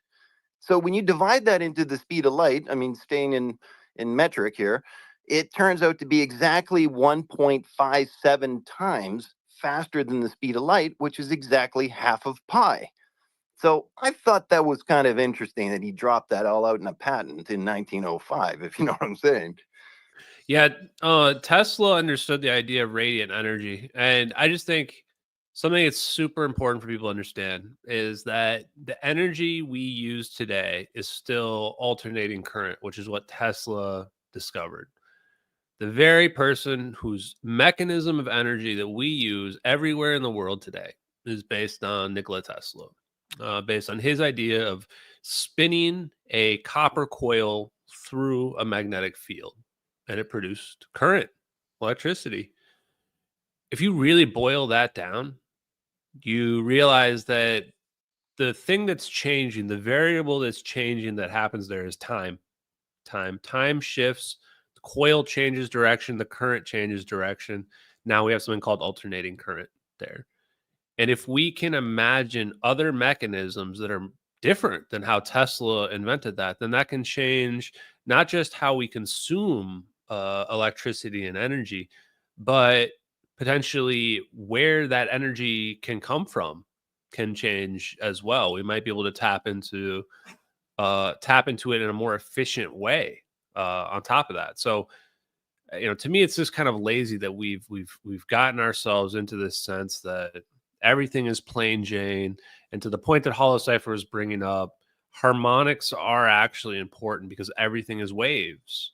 And when you look at wave behavior, you see that there's something called a standing wave, where the waves just kind of become coherent, where it almost looks like they're not even moving. And these harmonic frequencies, when you get to a frequency where you have a standing wave, that might be the secret for how we can amplify energy or manipulate energy or interact with it at the quantum scale, as Jordan and I were talking about. Yeah, he wrote don't letters. Use that evil word. He wrote letters to Hertz, right, and asked him about these, quote, non-Hertzian waves, which he then later dubbed radiant waves, right? So, and the fact that he's labeling them out as going superluminal should tell you something, that he was already onto, like, whatever, it's tachyon, whatever the hell you want to call it. Like, he was aware of that. Somehow that you could transmit energy at that rate would, defy all of our laws of physics at this point. Yeah, we believe that energy falls off by the inverse square law, and that's why we can. The big question people should ask is, how are we actually even wirelessly transmitting energy at all? If the space is empty, that shouldn't be possible, right? And the big question is, how do we do it over long distances? Conventional physics says that's not possible. Tesla certainly believed that it was possible because he understood there was an ether. He understood there was a medium. And if there's a medium, just because we have our electromagnetic field cancel out to zero, doesn't mean that there's nothing there. Again, Aharonov-Bohm effect. If you want to trigger physicists, mainstream physicists that are out there, you say, well, what's your explanation for the Aharonov-Bohm effect? And they'll go, well, it's explained. And you're going, well, what's the explanation? What's the, give me the 5-year-old explanation of how this is explained? Because if space is empty, you can't really explain the Aharonov-Bohm effect. Shouldn't be seeing this phase shift that we're seeing that's out there. So Tesla, there wasn't even quantum mechanics didn't even exist when Tesla was around. We didn't have 0 point energy. He just called it radiant energy. Well, it did come out during his time, and he actually, during the later part of his life, he referred to it as a, quote, dead alleyway end or something to that effect. It was a dead end. And that's fine too, because this is the thing. We shouldn't, no one scientist is right about everything. No one person is right about everything. And this is some parts where people get too obsessed with Tesla. Like, Tesla deserves way more credit than what he's been getting. Way more. Heck, I used to think he was a mythological figure. I didn't even think he was a real person. And you realize he's a real person, and you're like, oh, wow, why are we not treating him that well? Einstein probably deserves a little bit less. He deserves a lot of credit. Great guy, but probably deserves a little bit less. And in some cases, like, we're really just like kind of leveling up these theories. But at some point with modern physics, we've just reached a roadblock where, like, we can't go any further forward because we've been just making up too much bullshit for too long, and because we didn't want to admit that people were right years and years and years and years ago. And that goes all the way back to literally Tesla when he was talking about beaming radiant energy. And people even took it a step further, and they realized that, well, we can make these scalar potentials. Like, basically imagine like a beam of scalar potential that you can't detect electromagnetically, but we can beam it anywhere we want distance-wise. And they realized if we do that with two beams of zero electromagnetic field, and we interact them at a distance, interfere them at a distance, so we create constructive and destructive interference with those wave patterns, we can produce energy at a distance, and we can absorb energy at a distance. And that energy has to go somewhere. You either have to beam the energy to that location, or you can pull the energy from that location, and now you have that energy wherever you want. And there looks to be a German group emerging that's saying that they can actually use graphene layers to essentially, like we almost see in the piezoelectric effect, they're using graphene layers to absorb these neutrinos. And they're saying that it's actually a viable energy source for us. So it's going to be exciting. We should actually do a deep dive on that soon enough. So on the topic of Tesla's radiant energy, this weekend, actually today, I just got to South Carolina for the Badlands Media Conference. And here this weekend will be Lieutenant General Steve Quast. He's a retired Air Force general. He was a pilot, and he was in some command posts in the Air Force years back.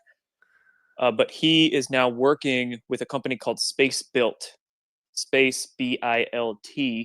And one thing they are working on is putting satellites in space with giant solar panels on them to more effectively get solar energy from the sun than these solar panels would be on Earth.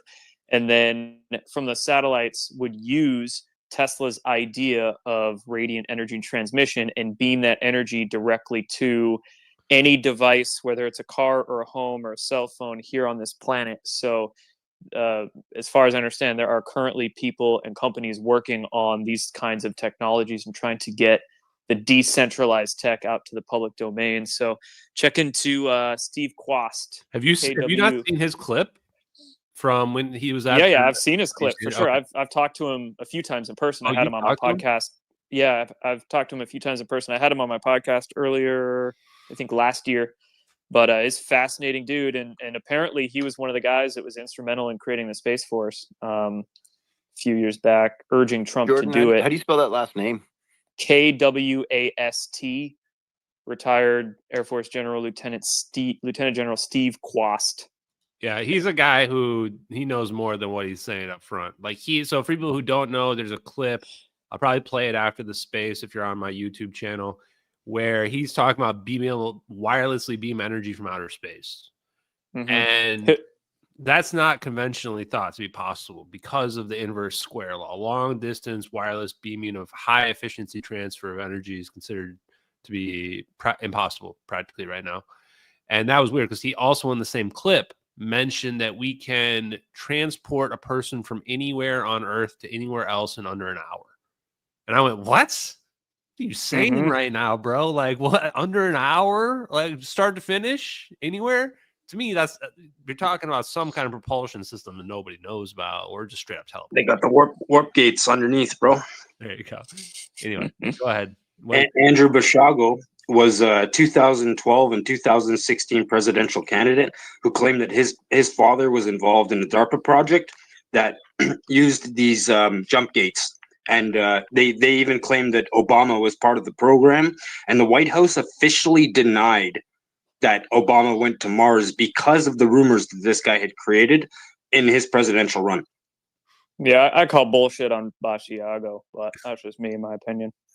Yeah, I mean, honestly, the funny part is warp gates could be something possible, but material science-wise, it seems like pretty far beyond where we're at, unless we dug them up in Star Trek or Stargate SG-1 or whatever is like a documentary. But you know what? Hey, when you're talking about wormholes and teleporting stuff, you know, you gotta just be open-minded, basically anything at that point. So yeah. Anyway, Steve Quast, very, very interesting person, has made some pretty interesting claims. And what I will say regarding his claims of beaming energy and how we can transport people, some or whatever like that, you know, when people are making some of these powerful claims, you don't have to be in a specific position in the military to be exposed to this technology. It's that like they're buying stuff from defense contractors that is what they call PFM, pure fucking magic is what that stands for. And if you get exposed to that and you see that somebody bought some kind of scalar weapon communication system or something that you're just smart enough that you know, like, hey, that's not supposed to be considered possible, but you know, some branch of the Marines, Army, Navy, whatever, wherever you are, they're buying this, spending big money on it, and we're using it and deploying it. Now you're exposed to it. Now you know about it. Now you know it's there. You might know who they're buying it from, stuff like that. So the weird part of the military is that you might be exposed to it on any level just from being kind of in the right spot at the right time. But you also might be at the top levels like generals, admirals, and you're not briefed in on these projects. This is why the Admiral Wilson and Eric Davis memos are so big, that Admiral Wilson was actually the guy who was in charge of oversight over these like special access programs. And he didn't even have his access himself. And you had to be on these special lists to get access. And this is basically the only connection between the government and these defense contractors that have these special programs. So a lot of people should be much more open-minded about what we as humans might have figured out, you know, and what defense contractors might have figured out without telling us. All right, guys. Unfortunately, I have to go. Fun sorry space, man. Sorry to end this so abruptly. We've been going for almost 2 hours here, so your final thoughts. Space. Give us your final thoughts. I'll do mine, and then we can close it down, maybe. Also, and Jordan, don't you have a doc coming out? Can you give us the lowdown on that? Oh, yeah. Thanks for bringing that up, man. So, yeah, it's actually already out. It exposes some of the fraudulent nature of certain influencers in the UFO movement. You know, I used to do work with David Wilcock and Corey Good back in the day, back in 2017-18 timeframe. And I learned some not so good things about those gentlemen. And I and some others who used to work with them share their thoughts in a film series that came out called The Dark Alliance, Inside Story of the Cosmic Cons. And the first 2 episodes are out on Amazon for 99 cents each, or they're on Tubi. So you can watch them for free on Tubi if you want. But yeah, there should be some more episodes coming out soon. I'll be doing some podcasts around the UFO circuit on that. And yeah, I mean, the social media sphere is the wild west right now. And it's a blessing and a curse. It's good that people are moving away from the mainstream media and the establishment information authorities, but then they're getting swept up in the alternative media or social media sphere in these different, whether it's the Patriot or Disclosure or Q or UFO, whatever movement. And then there's these grifters that, or disinformation assets at worst, just grifters at best. They just descend upon this open space and they put out a bunch of BS and create these cults of personalities around themselves and their fake narratives. So this documentary goes into some of the fakery in the UFO sphere.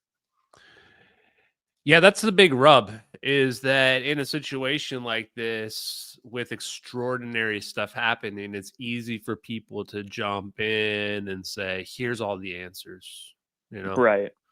And that's what I've been hesitant to try to go and do. And this is why I'm kind of repeat a lot about, like, this isn't a cult I'm forming here. This is just, we're following science that's out there. In fact, I haven't really even discovered much myself. I've just discovered stuff that's already out there and stuff like that. But there really is something real that's here. And stuff that's out there that's been claimed to be fake or debunked. Some of that stuff's real that's out there. And how do we tell the difference? You know, for me, the answer is science. Go ahead. And that's why I appreciate your approach, is because you just say, I don't know for sure, but then you posit ideas that sound like they could be reasonable, and you bring up a little bit of evidence or background as to why you think these ideas could be reasonable. But at the end of the day, you're like, I don't know for sure. I'm just going off what these people said. These people said, right. And it's those out there who claim they're getting intel or classified briefings or have insiders or are claiming these just like these freaking fantastical things, and people are believing them, blindly believing them. And it's a problem. It's going to be, you know, like Elon says, we are the news now, which is a great thing, but it also comes with problems. And one of those problems is, well, you're going to get a lot of grifters or disinfo assets descend upon the space to muddy the waters. Yeah, and I think that I prefer to be on the side where we let that exist, right? Where we don't censor it, but we let the marketplace of ideas play itself out. You know, 100%. You don't censor them, but you also don't be scared to call out the BS where you see it. And it also requires humility, because you could be calling out BS. It's actually true. So, you know, it just requires conversation, but also getting all sides of each story and not just one person's side. Yeah, and I'm glad people are out there that are skeptical. I'm ultimately a skeptical-minded person myself. But, you know, it is hard sometimes to tell what is true and what is not that's out there. So, you know, thanks everybody for listening to our conversation here today. I hope you guys got a little bit more up to speed on the congressional hearings, and look forward to talking to Jordan and the crowd here again soon. You want to do another one of these soon, Ashton? Yeah, it'll be fun, man. It's pretty fun. Hell yeah, dudes. We'll get it set up sometime in the near future. All right, guys. Thank you so much for tuning in this evening, talking about these UFO hearings, and we will see where that goes from here. Have a good evening, everyone. Take care. Thanks, bro. Okay, chat. That was fun. So, thanks to Jordan. Big thanks to Jordan for, you know, doing that space. I think that it's just a matter of education for trying to get the information out there for people. I did want to go and show you some other stuff as well. I want to talk about, what are we going to do? Actually, so first thing I want to go over is that there were a bunch of appointments today that are significant, because in this investigation, we've also learned that it's not just about this technology, but who are the people that are in the know. And we learned that the CIA director and the director of national intelligence are two of those positions. John Radcliffe is going to be the next director of the CIA. I don't know much about him, but he has been asked about UFO stuff in the past. Interesting. And Tulsi Gabbard was just assigned the director of national intelligence. Wow. Tulsi Gabbard? Tulsi. Wow. Very interesting. These are the people that are going to be seeing the videos of UFOs and then briefing Donald Trump to get his White House policy. What's going to be the policy for this or that? So these people are going to know they're going to know about the UFO technology. They're going to know what the real story behind it is. Absolutely huge. Yeah, wow is right. And also, I mean, this was huge, guys. Like, I can't believe I haven't been tweeting about it because it's just these appointments are massive. If you are a 0 point energy disclosure advocate, if you are an MH370X follower, we got like everything's playing out amazingly well right now from the political perspective.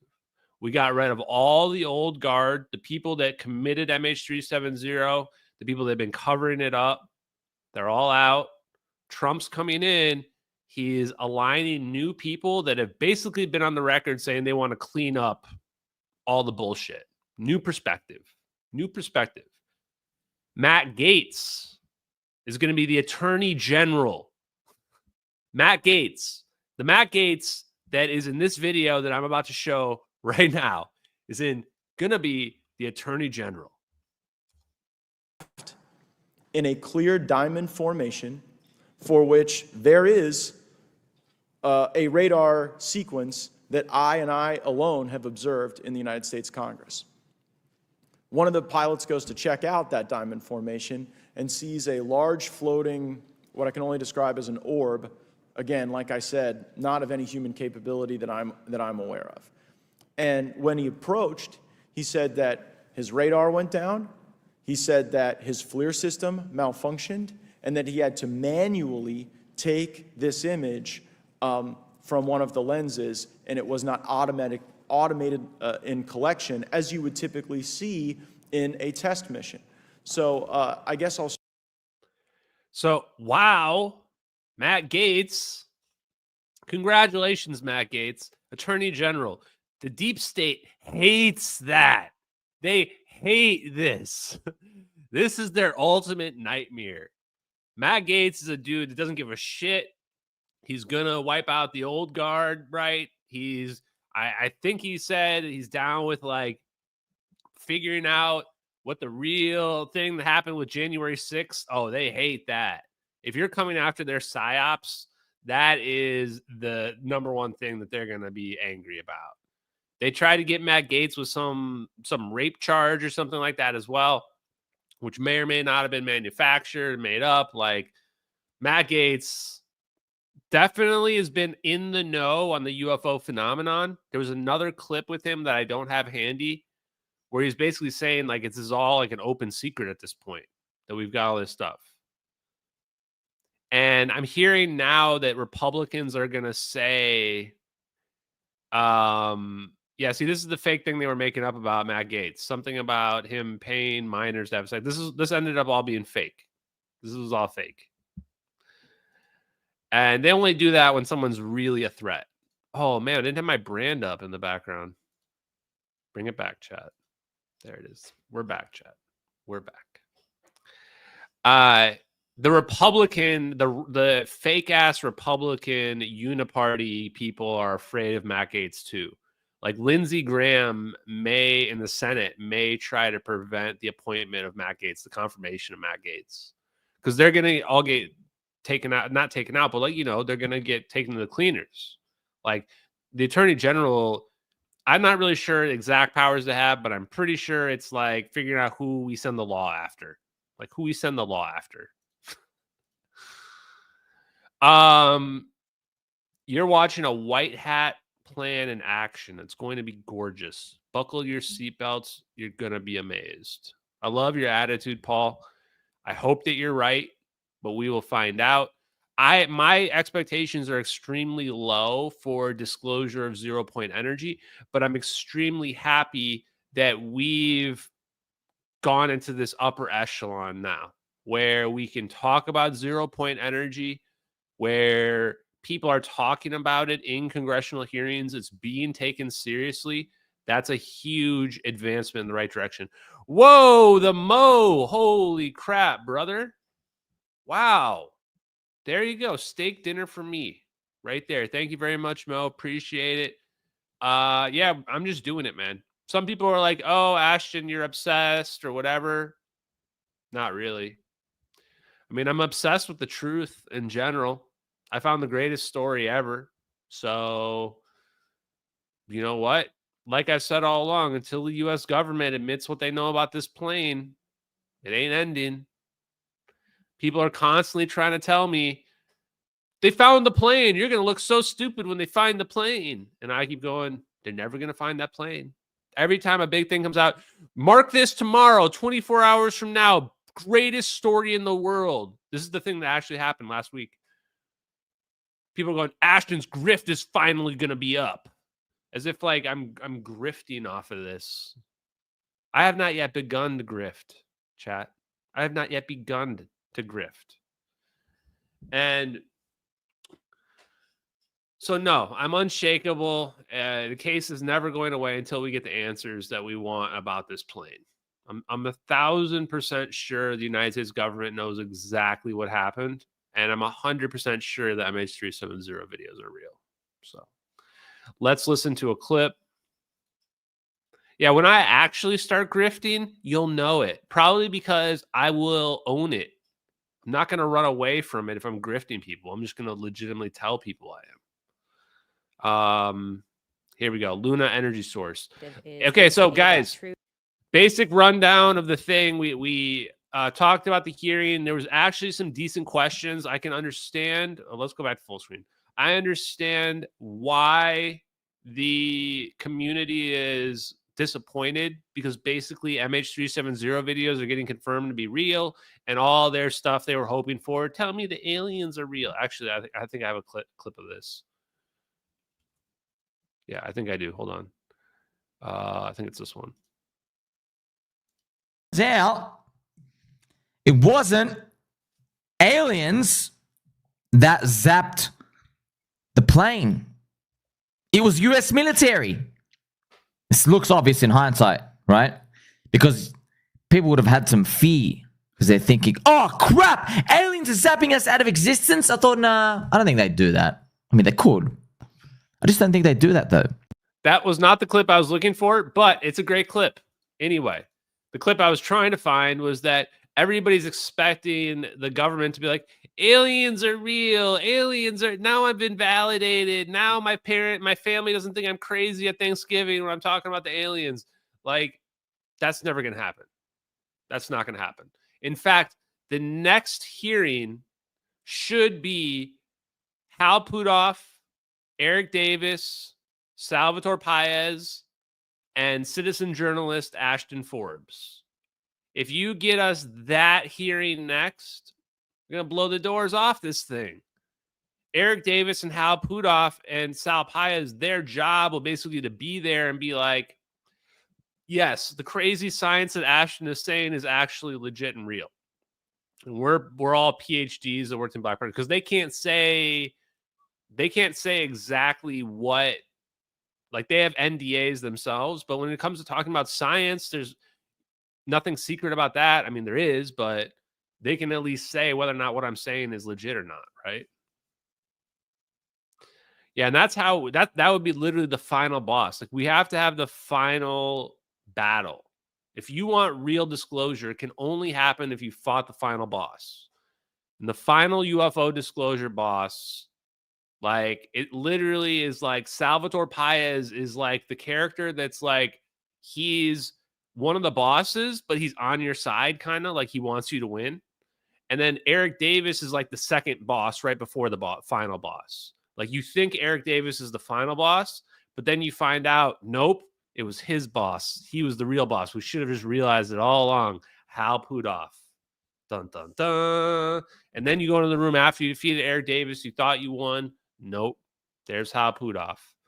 Wrote a quantum mechanics textbook. Developed the first tunable laser.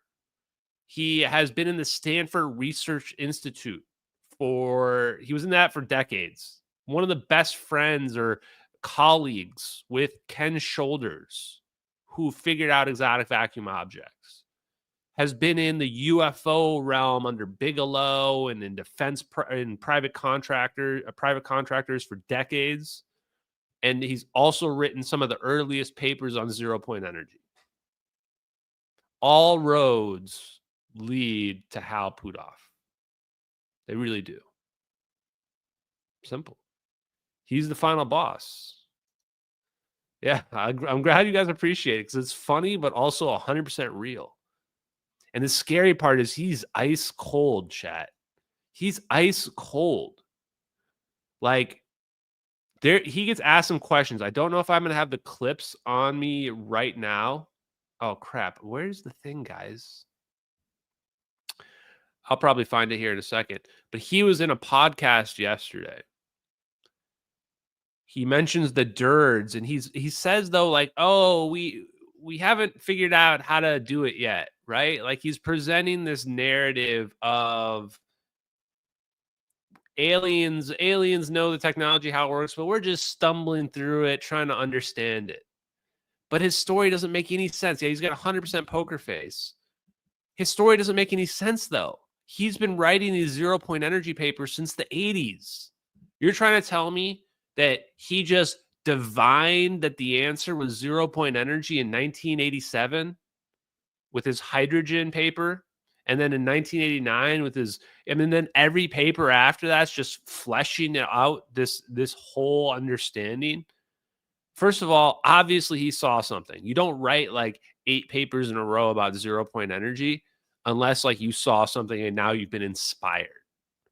And then the other side of it is you're telling me in that period of time where you've had your patent approved 5 different times, you have a literal gravitational communication patent, guys. Chat. Hal Puthoff has a literal gravity communication device using the Aharonov-Bohm effect. That's been approved 5 different variations of it. He's probably made all his money off this patent. He's trying to tell me we haven't figured this technology out? What are you talking about, bro? I don't believe you at all. If Hal Puthoff tries to tell me we haven't figured this technology out, I just give him this look, chat. You give him that look. Bro, come on. Come on. The bigger question is, why is Hal Puthoff not gone whistleblower sooner? And has he been a gatekeeper? Where is Hal Puthoff's allegiance? When I was in that space just now, Jordan presented the optimistic view. What if one faction wants like this PSYOP version and this other faction wants everything to come out? I actually think that the answer is the opposite. The answer is there's one faction that wants part of it to come out. The stuff that's they've deemed is not a national security risk, like aliens are real. The other faction doesn't want anything to come out. The other faction says you can't say anything because any leak of any of the information will eventually allow somebody to deduce the truth. Like we've done in this investigation. We were able to deduce how our spy satellite surveillance system works just from one leaked video of a spy satellite that nobody knew how it operated. That we had to just even deduce that the video was real to begin with, and then we had to deduce exactly how it worked. And today, we got validation that this is exactly how the spy satellites work. So we're going to go check and we're going to watch this video right now. I've probably gotten community noted. I'm actually surprised I haven't, because when my posts get over 1 million views, it's like automatic community note, basically. Whoa, I have not been community noted yet. 2.5 million. 2.5 million, chat. It's taking off, chat. How many times have I gone viral, chat? We're less than an hour into this UFO hearing, and I've already heard some significant claims. So, guys, for some people, this is only 8 hours, and this is already at 2.5 million views. That's pretty impressive for Twitter. For some people, the UFO hearings didn't give them any valid information. For us, less than 1 hour in, Tim Gallaudet said that we have satellite videos of UFOs. He gave away the game. He said we have satellite videos of UFOs. Michael Schellenberger then supported him and said we have full motion video, FLIR, infrared, and low Earth orbit satellites. Why is that part huge? Look at what we're looking at, chat. The angle on this satellite this imagery doesn't necessarily have to be getting beamed from a moving satellite, but the data is coming from a satellite. And the angle of perspective we're looking at here is not consistent with geostationary. It's consistent with low Earth orbit. It's too close. It's too close, and it's also at an angle. It's at a sharp angle. This angle is low Earth orbit angle. It's hard to deduce exactly our surveillance capabilities with like no information at all, but we've done a pretty good job, I think, chat. So, I mean, this video, what the information that came out today said that now the hoaxer would have to have inside information about how United States military works, because we're looking at infrared and thermal as well, right? We're looking at thermal here as well. It turns out this is exactly what the military uses to record UFO videos. Exactly what they use. What we learned today is what we're seeing here in these 10-year-old videos has now been admitted. Thermal and infrared and satellite video, not just still pictures, satellite video, are some of the key mechanisms that they have been hiding UFO videos. I mean, guys, what? This is from 10 years ago.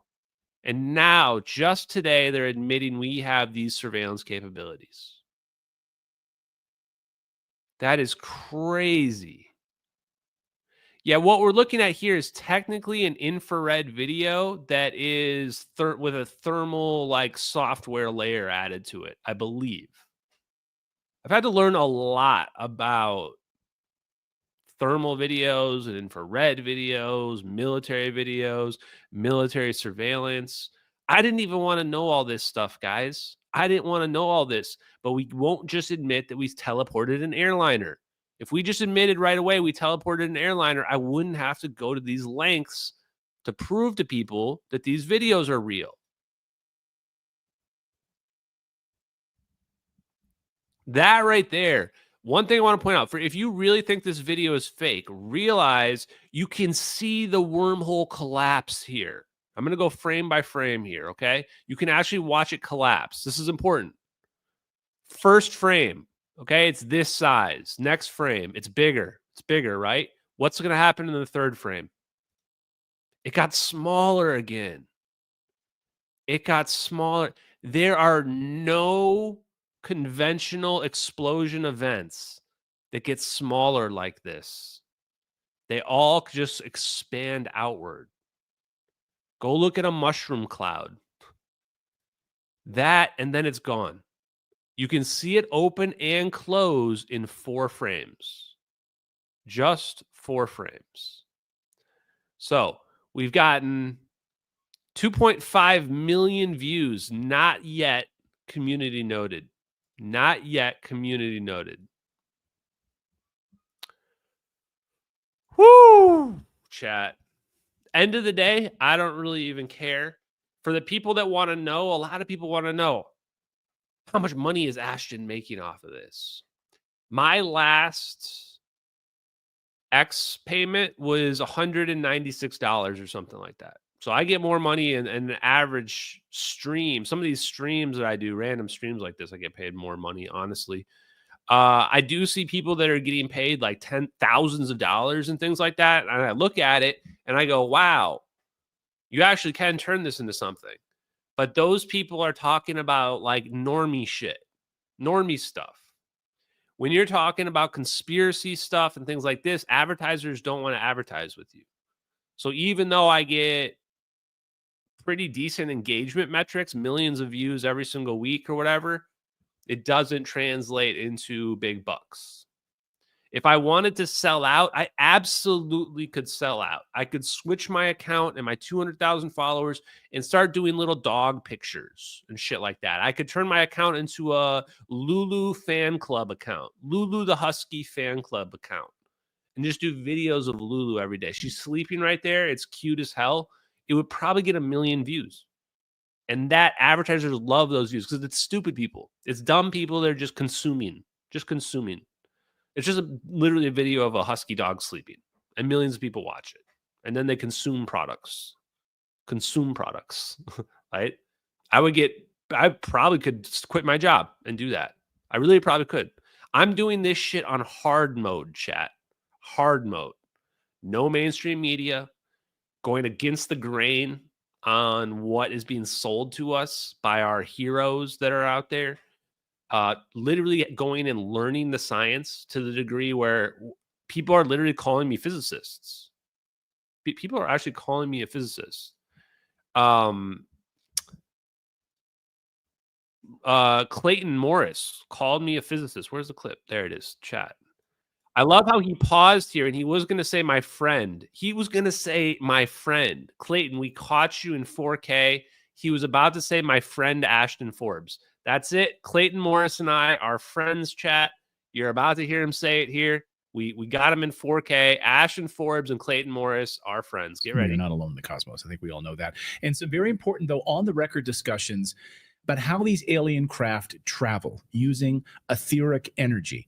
We're done past the bodies part of this whole hearing. We got that. We know that we have bodies, right? We know that. I love Clayton. He's like, look, man, we know we got bodies. We already know we got the bodies. Like, let's just move past the alien bodies, like whatever, you know. And this is where I love Clayton's approach. Clayton's approach is like, okay, I'm all in on it. Whatever, keep it going. Just, you know, tell me where does this story go? You know, you okay, I'll take you at face value that we got alien bodies, right? Like me, it's like aliens exist. Okay, cool. What next? What about the etheric energy? What's their energy source? We have the craft. So how exactly are they traveling? And finally, we started getting questions about etheric energy, about 0-point energy. I encourage you to watch my deep dive interview about the disappearance of MH370 Malaysian Airlines with physicist. He was about to say friend. With my friend Ashton Forbes, we caught him right there. He was about to say it. Chat, follow it up. Get ready. Anybody who says he wasn't about to say friend, you're getting banned. Banned from the stream. Disappearance of MH370 Malaysian Airlines with physicist Ashton Forbes. I think it has almost 2 million views here on the channel. I go and watch that interview. He's astonishing. Yeah. Okay. So I need to say it's my bad that we haven't done a free energy follow-up.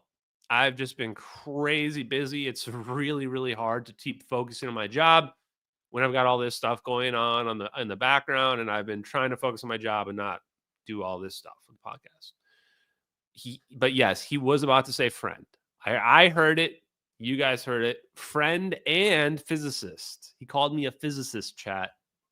Technically, physicist is since physicists generally deal with theory, being a physicist is just kind of a term that you throw out there to somebody. Anybody can be a physicist. But I love it because it plays back against the mainstream media views. That even a normie guy like me can be a physicist. And they hate it because, he didn't go to MIT. He didn't get his PhD. He can't be a physicist. He's not allowed to have ideas. You have to go on to one of my accredited Ivy League institutions if you want to be a real physicist. This is why I love being called a physicist. This is why I love it. Okay, next video, chat. We're not done yet. Is A, that true? B, are you guys hearing the reports of that? And C, I think moving forward in regards to technology, Mr. Gold, if you can answer this real quickly. Some of these aircraft, it seems that they are operating off of energy that we don't currently have. But just yes or no, in your opinion, if we were able to obtain that, would that impact humanity for the better or negative? Would certainly save us some money on funding on Artemis. Definitely. And this is a national security issue, that if there is such technology out there, we're not the only country that might have access to it. We don't want to be on the wrong end of technological surprise. Okay, so first of all, love Anna Polina's attitude. Anna Polina Luna's attitude here. You know, she's like kind of sitting back, she's just kind of chilling, right? Like, so how's it going there, Mike Gold? You know, I love her attitude. I love her posture here. And then she asked the question, guys, it was Anna Polina Luna in the office hearing asking the question, what is the energy source? She just asks. They must be using some kind of energy source, right? What are they using to fly around like that? She asked the question. And she adds a little disclaimer there that makes me wonder, maybe somebody in her cabinet, in her group, watches the four orbs, maybe, because she asked, is it going to be for our betterment or our worse, our destruction, whatever you want to think of it? And that's the question that we need to be asking. I think that anybody that realizes that this physics of 0-point energy is not some error in the math or something like that is extremely significant. Then they start to wonder, how dangerous is this?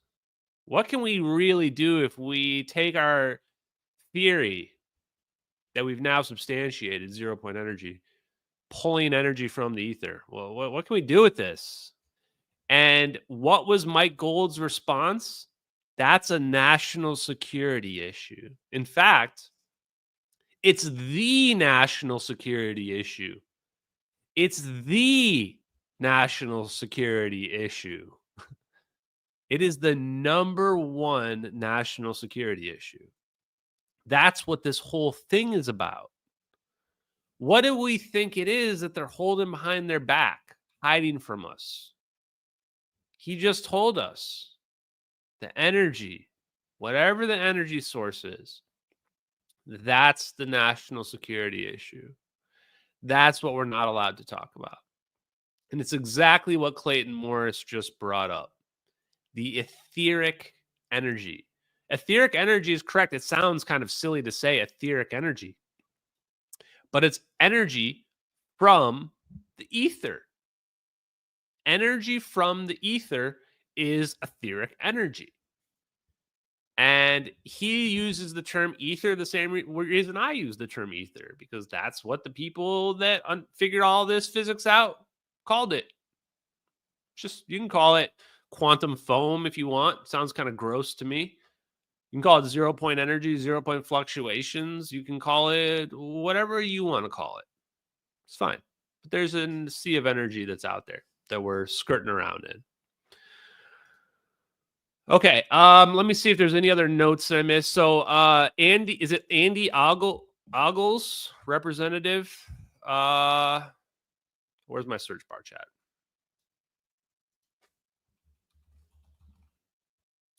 Yeah, Representative Andy Ogles actually came in late, but he made it in time. And he asked some good questions at the end about like technology and the implications of the technology, which I thought were pretty great. Actually, I just remembered I have more bookmarks, I think, of more clips. So let me take a quick look here. Yeah, there's a couple more clips we've got at a minimum. Moshowitz. Okay, here we go. We're just going to watch all these clips.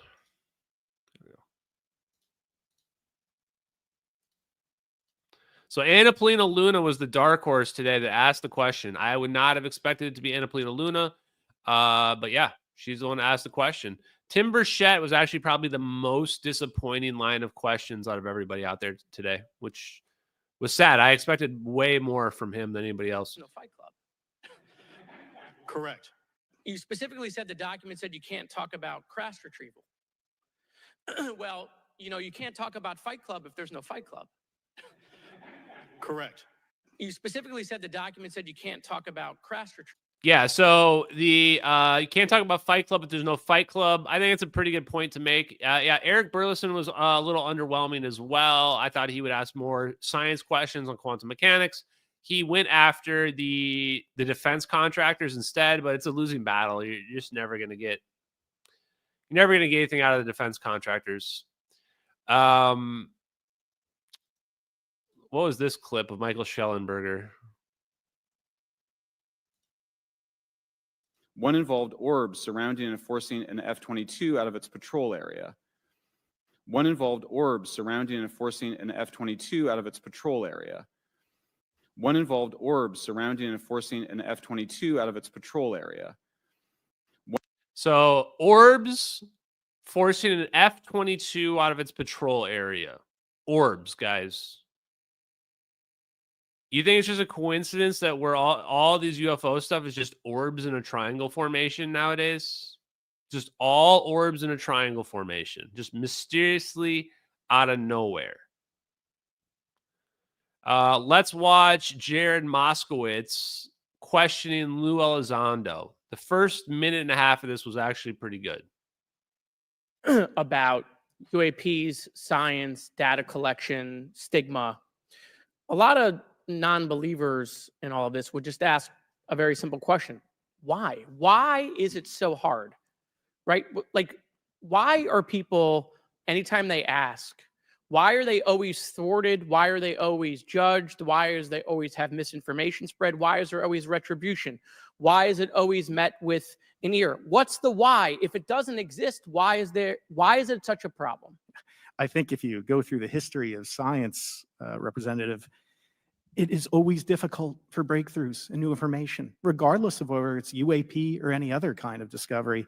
And in science, we're supposed to be open, but when you break with the orthodoxy of what's believed, whether it's Galileo saying that the Earth doesn't rotate or the Earth rotates around the sun or the sun doesn't rotate around the Earth, it's always challenging for new beliefs. And the more extraordinary those discoveries, the more extraordinary those new beliefs, it's very difficult. So that clip right there is the money clip. This guy, Mike Gold, knows. This guy knows about technology. You only make a statement like that if you know that academia is wrong. A lot of these guys have just been treated so well, they're so privileged that he can just sit up there and just know that all of academia is wrong and go, yep, look, academia are kind of idiots. It's out there. It's been suppressed. We refuse to accept it. We ridicule it. We make fun of it. We do whatever we've got to do to ignore it so that we can keep our fragile, egocentric worldview intact. That's what that's all about. That's what it's all about. Just like when Galileo said that the earth revolves around the sun, and the orthodoxy said, no, we will kill you for that. That is blasphemy. That is lies. Because it discredited people's way of life. Remember, like Max Planck, science advances one funeral at a time. I think this is natural. There's natural conservatism that when it comes to science, but this issue in particular has been very difficult where, again, even to attempt to study it becomes problematic.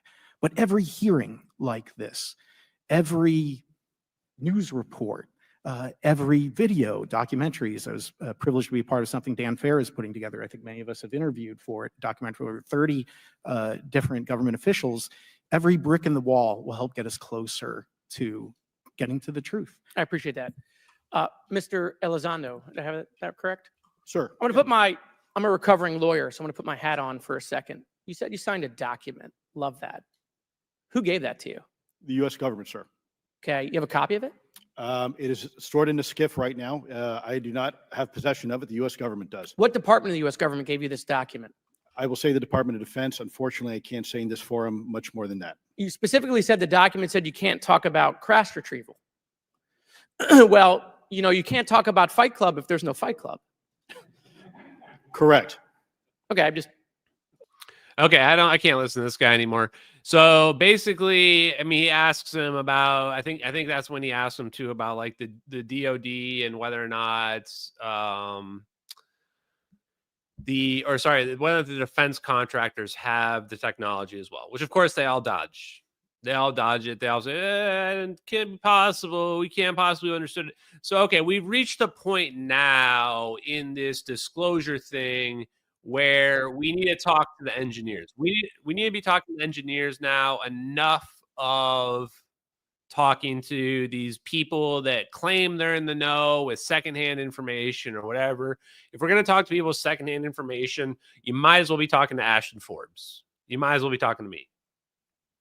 Might as well be talking to me. I can read the same information and disseminate it, and yet I can take it a step further, and I can explain how the physics closes the gaps in our current understanding right now. Okay, so let's watch real quick a clip of this guy, Ashton Forbes. Oh, I realize we've gone almost 2.5 hours here, but okay. Limitless episode 28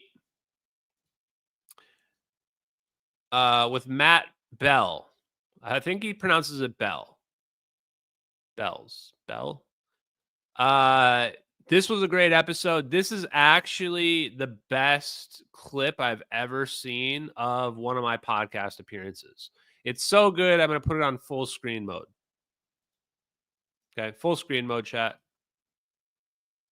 We are monitoring breaking news from Southeast Asia tonight, where Malaysia Airlines is reporting they have lost contact with flight MH370. Well, what are they hiding about a missing airline that disappeared 10 years ago? There really is a cover-up related to this plane. The United States must know exactly what happened to this plane. If this plane did crash into the ocean, it would have been leaked to the internet. Here's satellite imagery. United States saw it. Here's exactly where it crashed. Blah, blah, blah.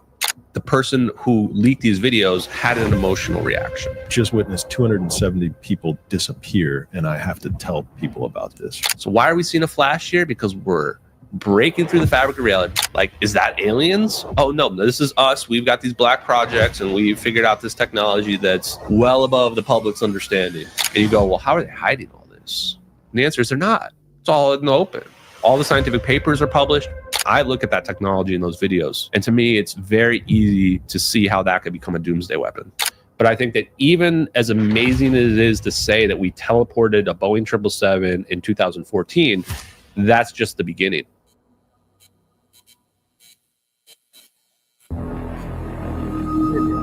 Podcast chat. Check it out. That, I mean, yeah, boom.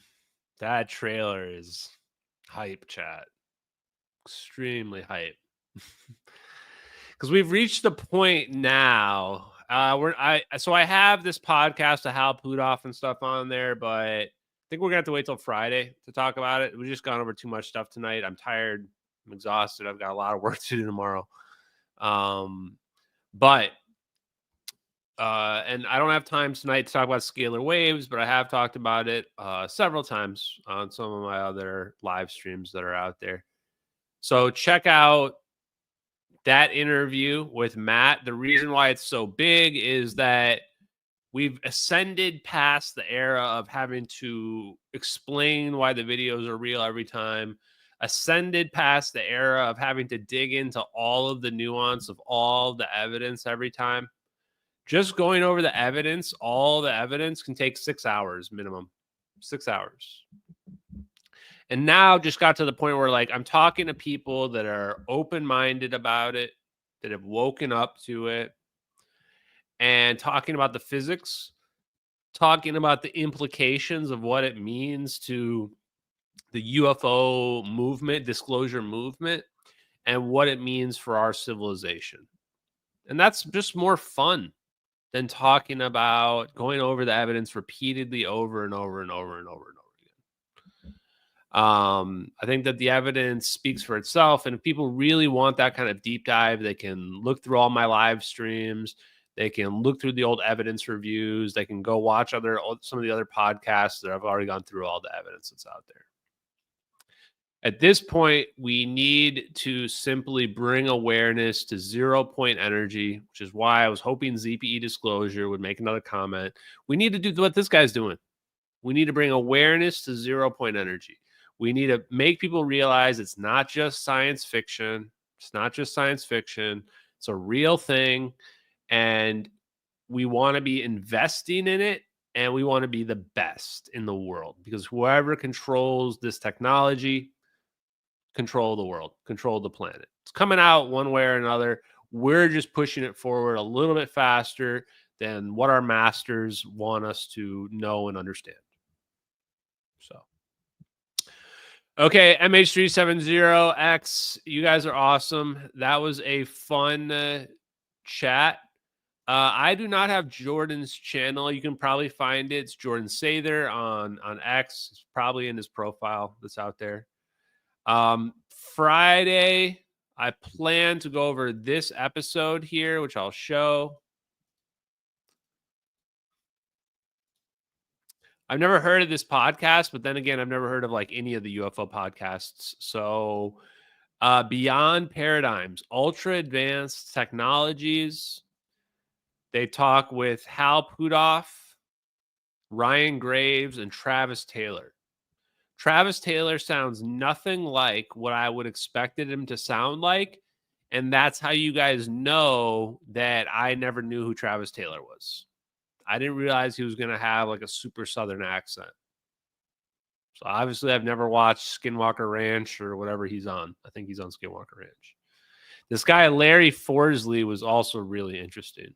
So I'll give you a quick hype right now on this. I'm going to play like 1 minute of this. Nuclear reactions or lattice confinement fusion, extended electrodynamics, which is basically taking what we all love with Maxwell's equations and then correcting some pieces that seem to have been left out. And then last, the role of UAPs. And the consideration for the meeting was that the power source that UAPs use may very well be something like lattice confinement fusion, and that the potential electrogravitics as applied to propulsion may be how they get around. So there's an overlap there. And that subsequent to that meeting, we had another one on. So lattice confinement fusion, I think they're just using fancy words for cold fusion, basically. I could be wrong. Maybe he thinks it's hot fusion. I'm pretty sure he's basically saying cold fusion right there. He's saying they're either using cold fusion or they're using free energy. And that, yeah, I mean, it's a pretty powerful claim to make right there. So we'll probably, honestly, this podcast was better than the hearing, probably. But the hearing wasn't useless. It for the normie people that are out there, the hearing is not pushing the needle. For the people like you guys or me, it's confirming aspects of the case that we've only been able to speculate to date. So, okay, guys, you guys have a great night. I'm going to go to sleep. I'm exhausted. Thank you, MH370X. I love you guys. Have a good one. Enjoy the MH370 videos.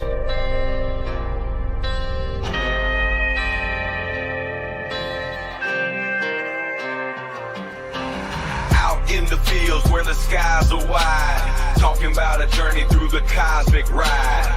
Einstein and Thorne, they set the stage for a trip through time across the space age. Wormholes connect distant points in space, traversable paths to a far-off place. No black holes pull, no crushing weight, just a cosmic tunnel to a distant gate. Talking wormholes, stargates, negative energy, travel through the cosmos, it's our destiny. MH370, where did it go? Bowling 777 through a wormhole flow. We're talking wormholes, stargates, negative energy, travel through the cosmos, it's our destiny. MH370, where did it go? Bowling 777 through a wormhole flow.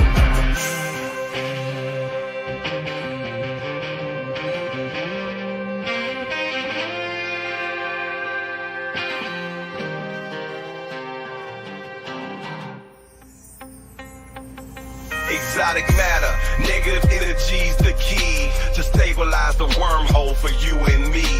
Quantum vacuum squeezed so tight, creating conditions for this wondrous flight. Static fields and lasers in the lab they play, generating forces in a new kind of way. Gravitational squeezing, Casimir's force, negative zones we need to stay the course. Talking wormholes, stargates, negative energy, travel through the cosmos, it's our destiny. MH370, where did it go? Boeing 777 through a wormhole flow. Thin shell formalism plates so fine, spherical geometry we realign. Energy conditions that we must defy. For a stable wormhole, let's give it a try.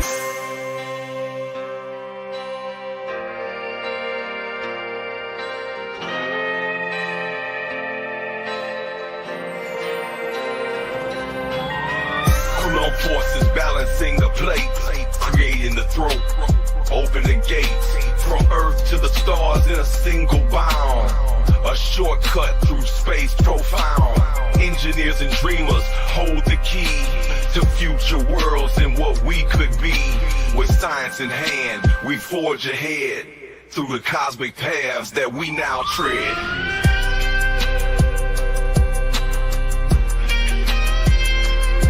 We're talking wormholes, stargates, negative energy, travel through the cosmos, it's our destiny. MH370, where did it go? Boeing 777 through a wormhole flow. From the fields to the stars, we break the chains. Understanding the universe, we make the gains. Lil Hula Crunk shines, bringing truth to light. Through his music, we'll explore the night. With wormholes and stargates, our path is clear.